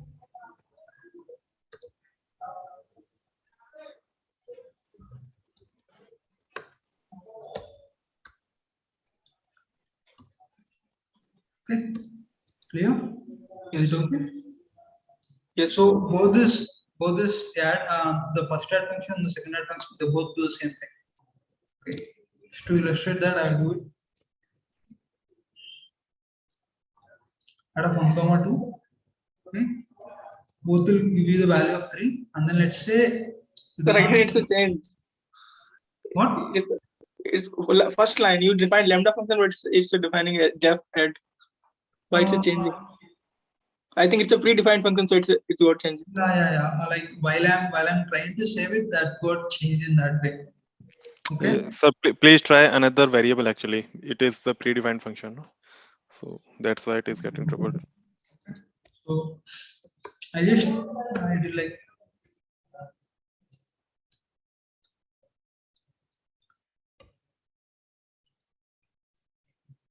oh no. It is a problem with this compiler. Okay, like with my Problem VS with Code this now. VS Studio, right? Yeah. It's a problem with my VS Code because the lambda functions are basically the same thing. It is just like when I'm trying to save it, it has converted it to that way. Okay, I could just do it again. Okay. So, but for lambda, I think even def we need not use. Right? What? There's no need to use even the def keyword, I guess, for lambda. Just Yeah. We not use it, but the problem what that is happening is if I click on save, right? Like if I hit on save, this was changing to this def. Okay. Then this is the problem with my like with my VS Code. Okay, the default settings that happened that made it like this. Okay, but basically you could just do it the previous way only. Okay, you could just do it this way. Equals lambda of x comma y x plus y. Okay, this is lambda functions. All right, clear what this lambda does? So you just have to call A56 and then it will give an output. Yeah, right. Print a of 5 comma 6 just does it. Okay, it gave you error. Do not worry about this. Okay. Again, it's automatically changing. Yeah. That is getting automatically changed, but do not worry about it. Okay. Yes, sir, it's clear. Okay, so now once you know this lambda functions, we can do this map. Like let's just say I have the list of 1, 2, 3, 4, and then I have the list 5, 6, 7, 8. Okay. I want to add the corresponding elements for list L and M. Okay. How do I do it? Generally, yeah, for loop, using for loop. Yeah. Using for loop we do it, right? Let's just say I want to store it in a different list. Then for element in zip of L comma M, you know this zip, right? So I'm just using it. Okay. I need to do this n dot append. I do not have that function.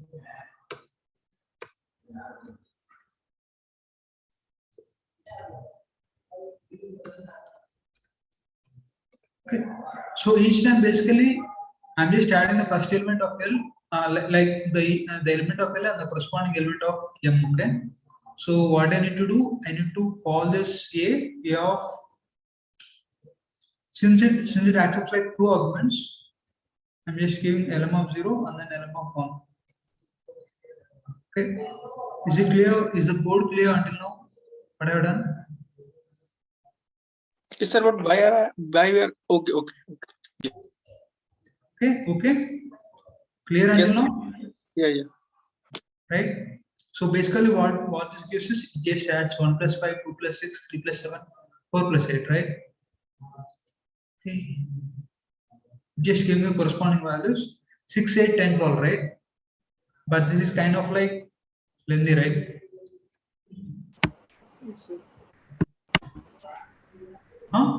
But then to avoid it, what you can do is you can use this map.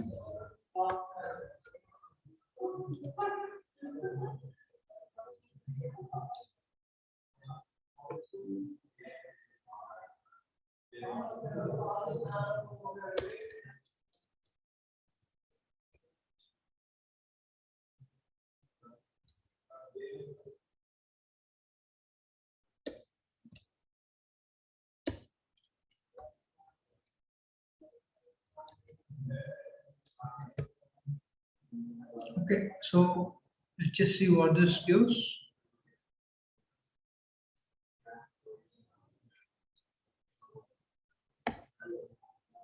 I'm just commenting this value, this entire thing.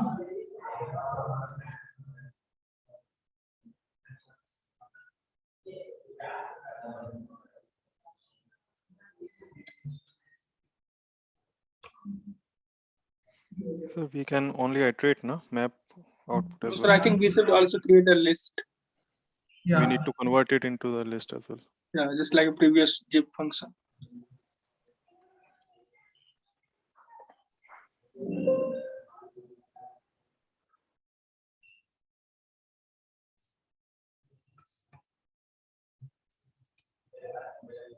Okay. So the entire thing which I have done until there, right? I have done it in a single step. Okay. So what this map does is, this map, it kind of like accepts a function. Okay.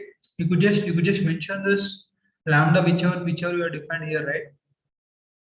Whichever you are defined here, this one, like a equals to lambda x comma y, and then it returns x plus y. Okay. You can just mention this over here, a comma l comma m. Okay. So this a is the function here, a is this function here, and then since it accepts like two values, those two values will be given from l and m, and how it does this map function does this mapping. Okay. This map function does the mapping from the list LTM. Okay. Yes, sir. Yes, And sir. then It means the corresponding values will be fed to this function a. Okay. And then it gives you this iterator thing again. You could just convert that to a list or a dictionary. Okay. Clear? yes, sir. It will take a function. Not the dictionary, only the list, because it has only the single values. Okay. Okay. Okay. Clear? Yes, sir. It will it take a function as an argument and the parameter which is passing to the this function and map all the argument to the function and create a list. Yeah. Like it won't create a list, but we will just convert that. We can just convert that to a list. Okay. Sir. Whatever you want. Yeah. Okay. Clear? Yes, sir. Clear. Okay. So now what we'll do is we'll just take like 5 minutes break, and after we look at the mock problems. Okay. Yes. Alright? Math session at 4 o'clock, sir. Yeah. I know that the session ends at 4 o'clock. Okay. Yeah.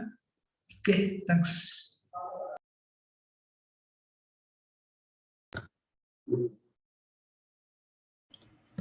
Sir, Sir is not taking 5 minutes break now. No, it's a 5-minute break. You should ask after 5 minutes. okay.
Hello, are you able to hear me? Yes, sir. Yeah. Okay. Yes. Okay. So we will solve the problems of mock. Okay. Let me share my screen.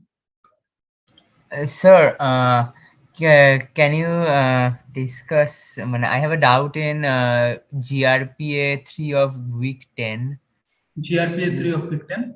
Yes, sir.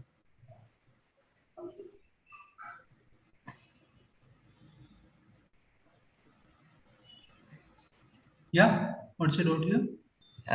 Sir, about when I gave a particular response and then the solution code, and I was a bit confused over here with the inheritance.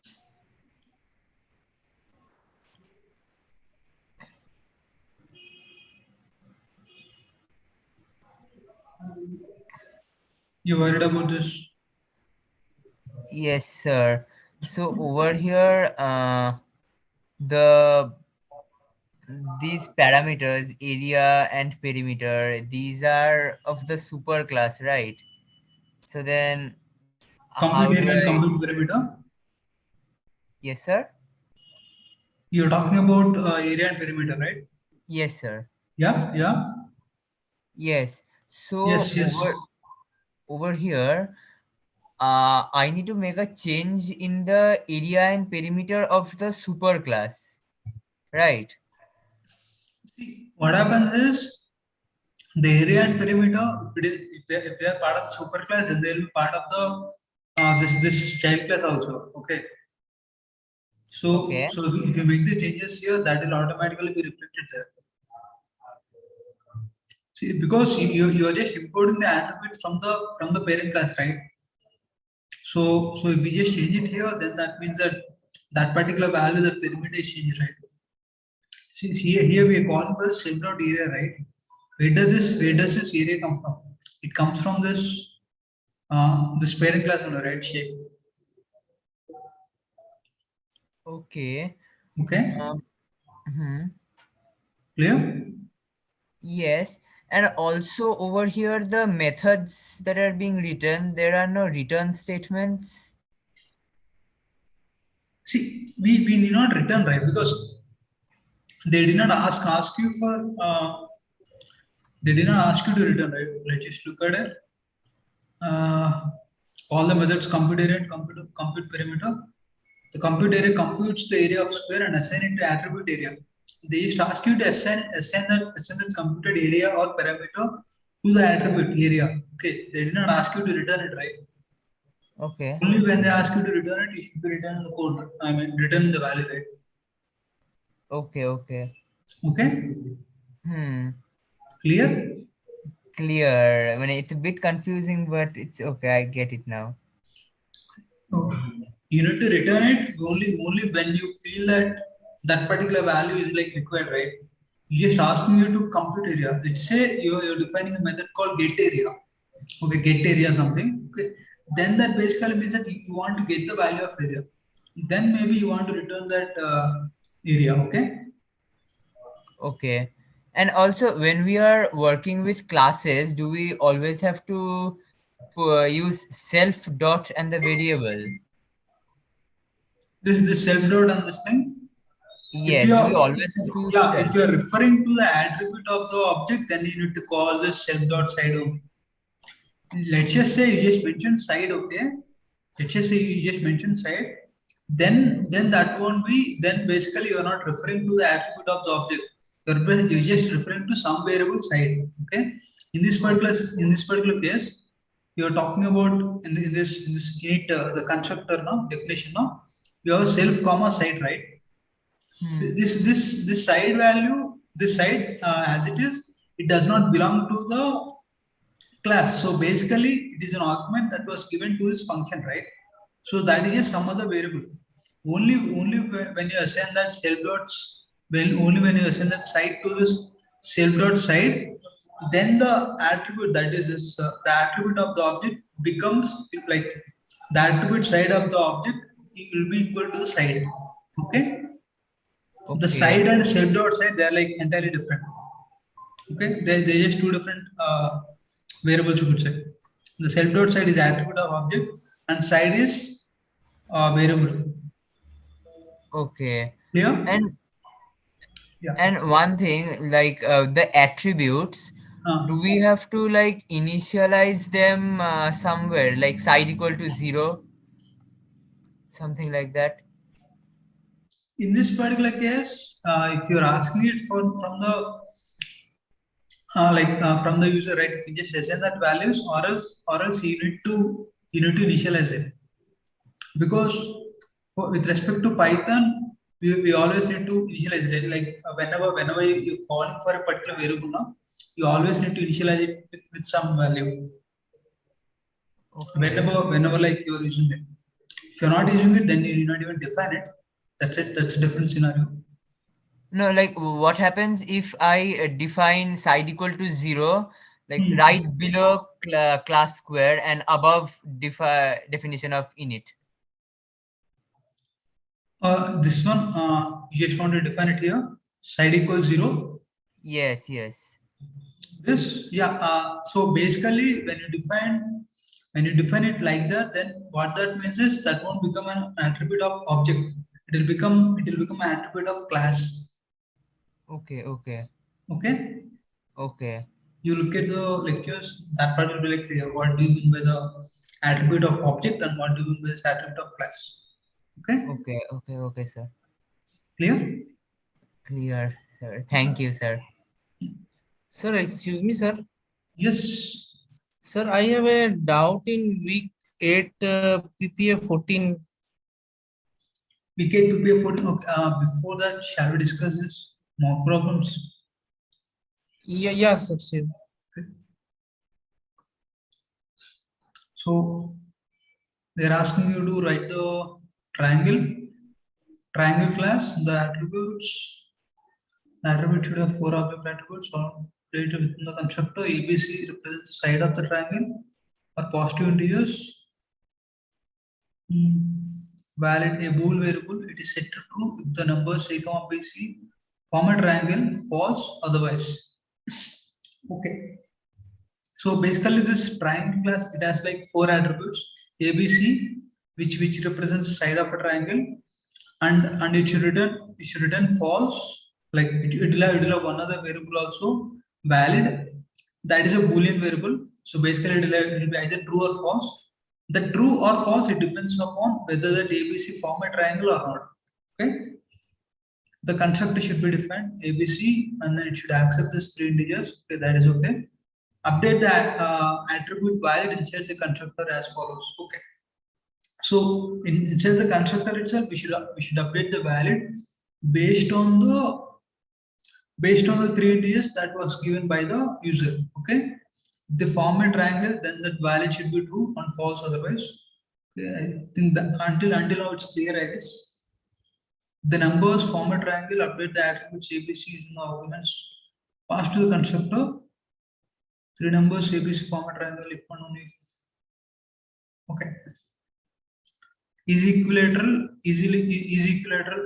that is also one of the method. It should return true if all the 3 sides of a triangle are equal. Isosceles, it should return true if exactly 2 sides of a triangle are equal exactly. Okay.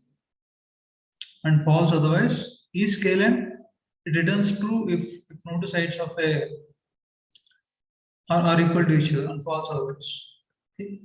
This is kind of like easy, I guess. The mock problem, this mock problem, is it not? You can do it, right?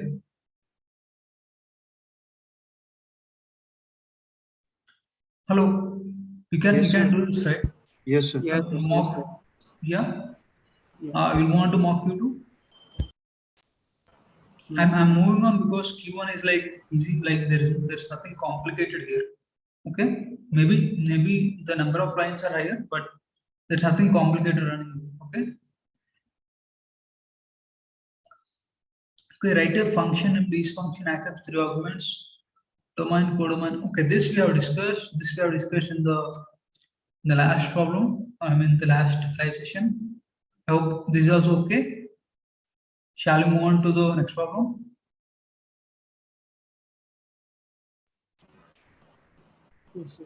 Yes, sir.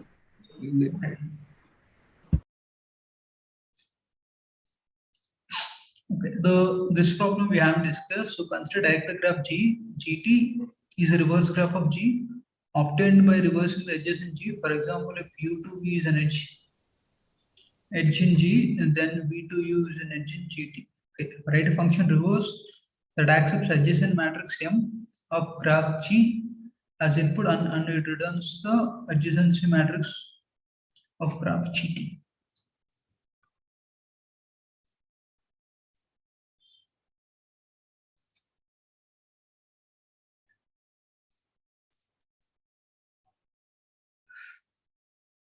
Adjacency matrix.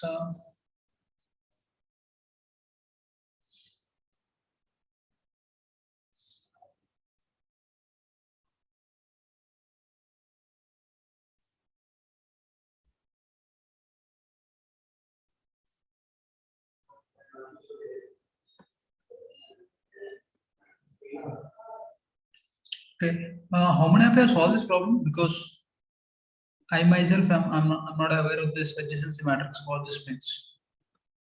How many of you have solved this problem of Q3?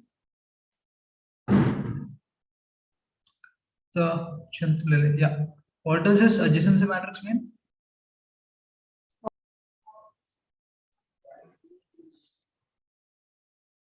Hello. Yeah. What does this adjacency matrix means?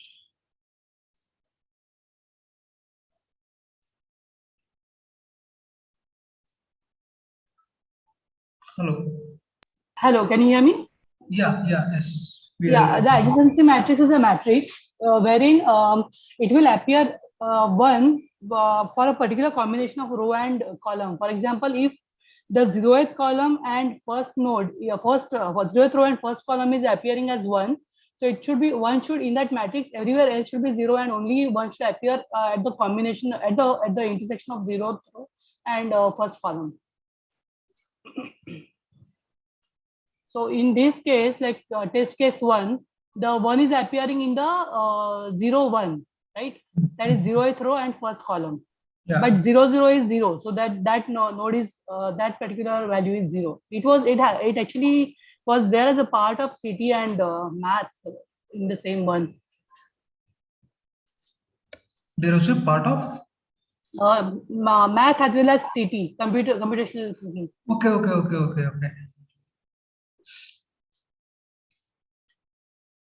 So basically, whenever we are having 1, that means that it is a node. Yeah. And when we have 0? Yeah, it's not a node then in that case. It's not an edge over there. Edge is appearing means the one should appear at a particular combination, and if edge is not existing, that means it's 0.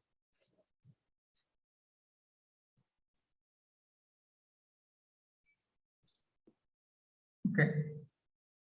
Still, I'm not sure of like how this matrix corresponds to that graph. Can you go up? Okay. Now what the in the question actually, I want a question. A question statement. Yeah. They are saying that there is a directed graph G, and GI is a reverse graph. Okay. Now what I understood by saying that is if in the given graph it is 0 and 1 is 0, row 0 and column 1 is 1, then in the reverse graph column 0 and row 1 should be 1. I took it that way. So basically, what you mean is like columns and rows should be interchanged. You just should transpose. I didn't check it that way, but yeah, maybe. I just interchanged rows and columns and created that graph. I think transpose can work. Yeah, I mean, I didn't check it, but yeah, it can. Yeah, actually, you just did the transpose. Is it a transpose 0, 1, 1, 0? Yeah, in the that is transpose. Yeah. Yeah, it is transpose. Sir, I checked with transpose, but mine only 4 cases passed out of 5. So actually, I wanted to ask in this case also, like when I was initially doing it, mine also only 4 cases passed instead of 6, and then I realized that there was some exception. It was occurring. So I just put that try and these things, because since I was having a little bit of understanding of that, and it just went away. Now my question was it was not possible in our portal. I did it in Replit and then afterwards and checked it how it is I can solve it.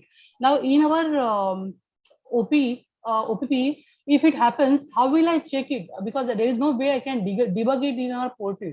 Since it was mock, I could debug it in Replit and I could solve that. Because when the exception was occurring, it was not even letting me do any printing of that particular portion.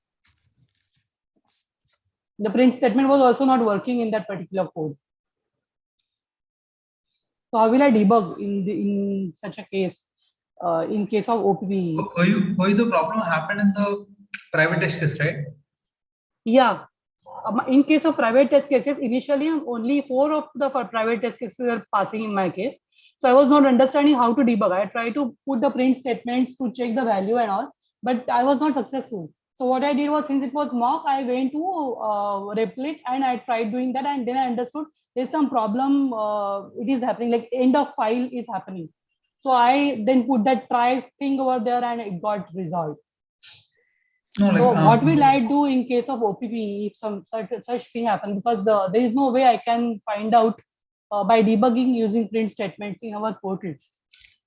See, what happens is, if you're like if it is private test cases, you cannot do anything. You cannot do anything because you do not know the input, and since you do not know the input, you do not know where the error is occurring, right? You just need to look at the code and then see whether you have done what is asked for or not. Okay. Right. That is one thing. Okay. But if the problem occurred in the public test cases, okay, test cases, what you can do is you can still try and accept, and then like in the acceptance you can just print that particular scenario, okay, of the like what you're testing. You won't be able to pass the test cases. But you could be like able to find the error. Okay, that error part you could find.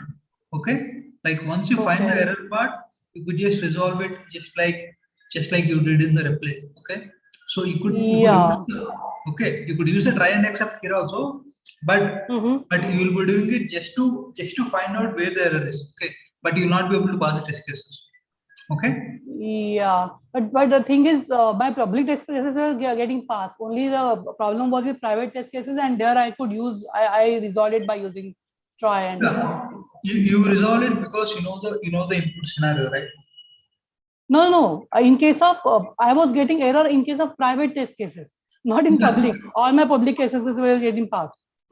So like how did you resolve this error? Because you just check for that particular input in the private test cases where you are getting error, right? No. No, I mean private test cases are not visible to me, na sir. Like they are visible now, right? Like, since the deadline is over, you will be able to see. No. When it was a mock, right? It was okay. Yeah. You did it before. Yeah. Kavita, just one query. Were you using the pandas or NumPy something? No. Nothing. I was just using my code, simple code.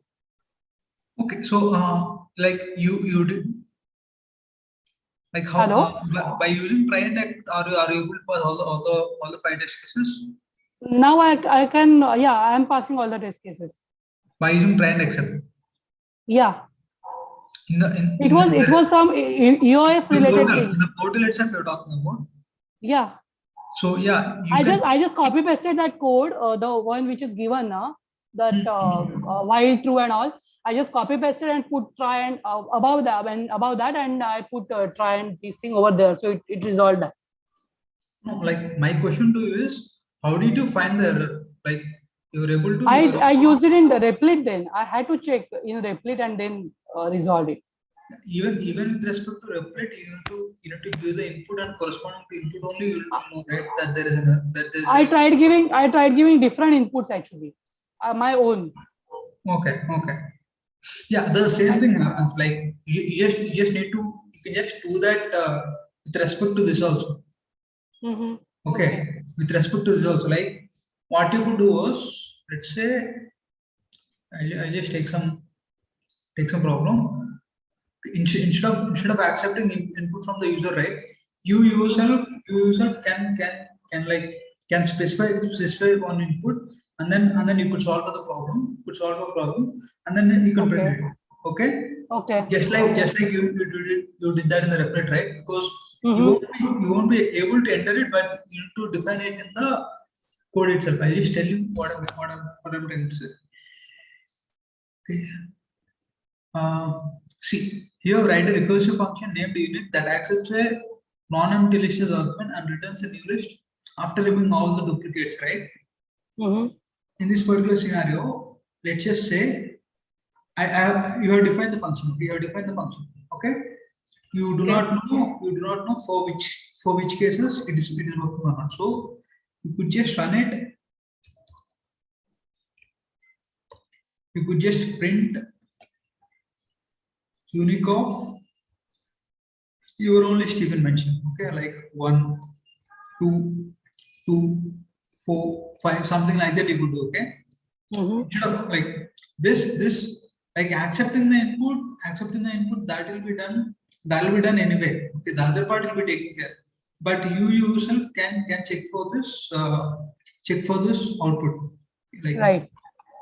I just run this like I Okay. just return one. Okay, I just return one. Like just to show you that this particular thing is working. Mm-hmm.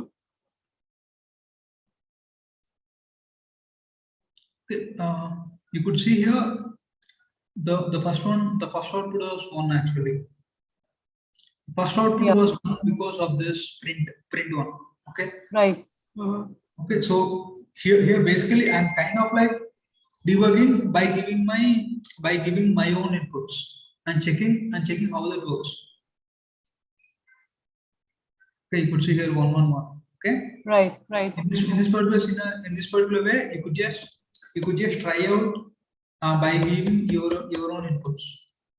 Okay. Okay. Even in the portal itself, whatever you are able to do that in the replit, you could do it here. But the only difference is you will not be able to enter this input. Okay. Mm-hmm. The input thing you will not be able to enter. But the input whichever one you want to enter, right? That you could define in the code itself. Right. Okay. Clear? Yeah. Sir, I have to query here. Thank you, sir. Yeah. Sir, in Replit, actually just talking about this debugging. Replit, I saw this, there's a debug icon, sir. But I don't know how to like actually, where do we place this one, block the code na, for running the debugger? How to do that? I didn't try it. I saw the debugger icon, but how do you block the code for because in PyCharm you can just have to click on that line, you can start the debugger. But here in the Replit, I didn't know how to do it. Can you open the interface? What you're trying to say is that particular line of error where the error is occurring at issue, and then you go there. Huh? That's what you're trying to say? Yes, sir. Unlike in PyCharm, which is you just have to click on that line and you can start debugging. But here, I don't know how we do it, sir. Can you show it in the interface? In Replit?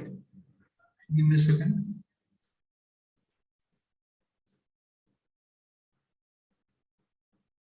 See, the problem. Let's say we open some code and want to debug a particular. Yeah.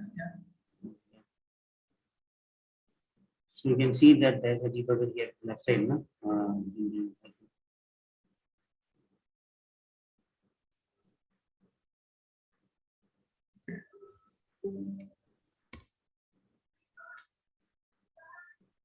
What's it out here? Yes, sir. How to run the debugger here? Sir? If you can you click on the arrow link in the left icons, the left side here, sir. I'm talking about files under files tab. Okay, this left, one? yes, sir. Debugger is that down. Yes, not that. Yes, sir. Yeah. So how do I use this? How to set the breakpoints of this to start debugging? Let's say somewhere you click on yes, sir. How do we add a breakpoint here? I was just trying to figure out this. See, in PyCharm, you can just click on the line number, you can set the breakpoint. But here, it's, I don't know how.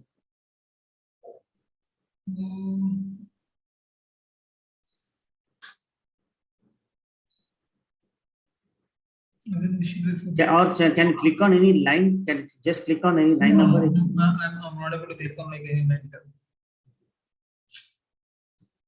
Okay, so I just find out about this. Okay, sir. Okay, thank you, sir. Thank you very much, sir. So okay, I'll just find out about debugging this. Okay. Okay, one of student asked for this PPA, right? Yes, sir. In PPA 14 week 8. Sir, can you go to feedback, PPS feedback?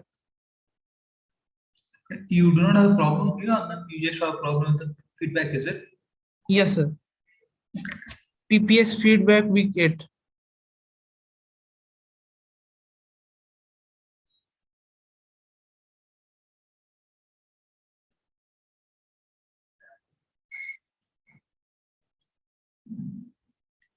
That was not uploaded here. Okay. Sorry. Yeah, that you're right. Yes, sir.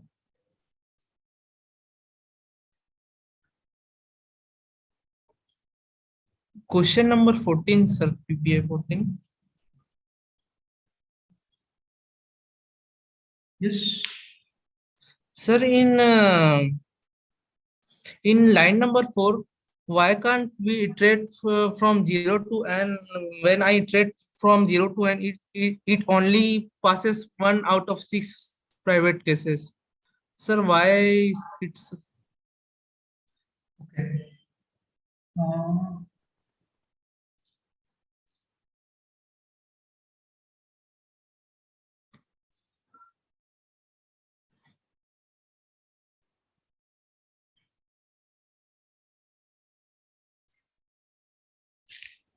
Let me just look at that code, okay? I mean, like the problem statement, and then I'll answer the question. okay, sir.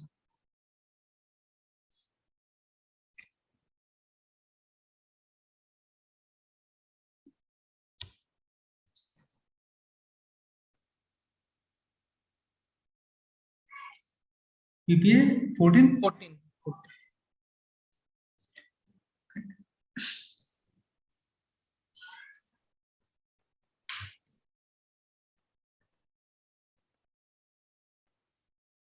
Any square matrix determinant, okay.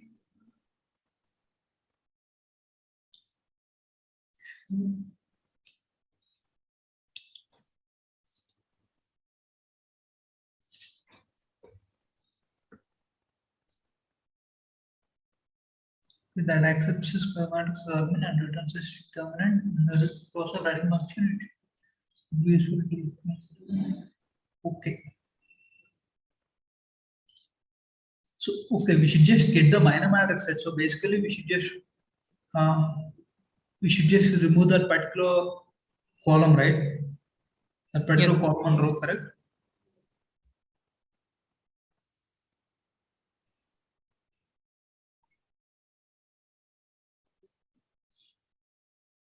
Okay. Okay, I got it. So the reason why we are doing this is when we're trying to find this determinant, right? And we're trying to find this determinant, let's say like you want to find the determinant using the first row, right? You want to find the determinant using the first row, right? ABC, Yes. ABC, right? So for the ABC for the element A, what will be this MJ matrix?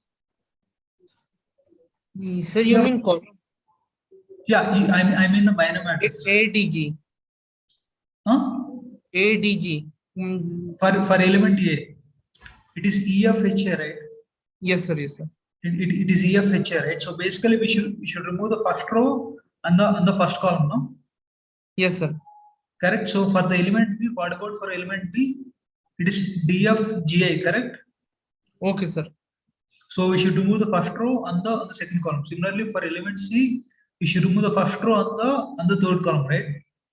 Because for element C, that is why since we always need to remove the first row, we just looped it from 1 to n. Okay, sir. Now I understand. Thank you, sir. Because in minor matrix, we need to remove a column as well as row. Remember, and then we are accepting only column as input. That basically means we should remove some row, right? That some row is this 0th row itself. Yes, sir. That's why we iterate from 1 to n. Yes, sir. Now I understand. Thank you, sir. Okay, yeah. Thanks. Any other questions here? Okay. So if you do not have any questions, we can end the session right now. Okay. The last problem of that mock now that was discussed in the previous live session. Okay. If you have a problem with that, we just watch the recorded video of it. Okay. Yeah. Thanks. Sir, these mocks are sufficient here, sir. Sufficient in the sense like? Sir, I mean, not all mocks will you upload. So we uploaded this mock problems and we'll be uploading the previous OPP1 problems. Okay. OPP problems, those will be uploading. We practice that this as well as we practice week 12 also. Okay. You don't practice week 12 problems. So that will also be helpful. And week 12 problem, all 20 problem is sufficient, right? Yeah, all 20 problems is sufficient. So we don't need any mock or no. Yes. You don't need any other extra mock. Okay, sir. Thank you, sir. Okay. Yeah. Thanks everyone. Have a good day.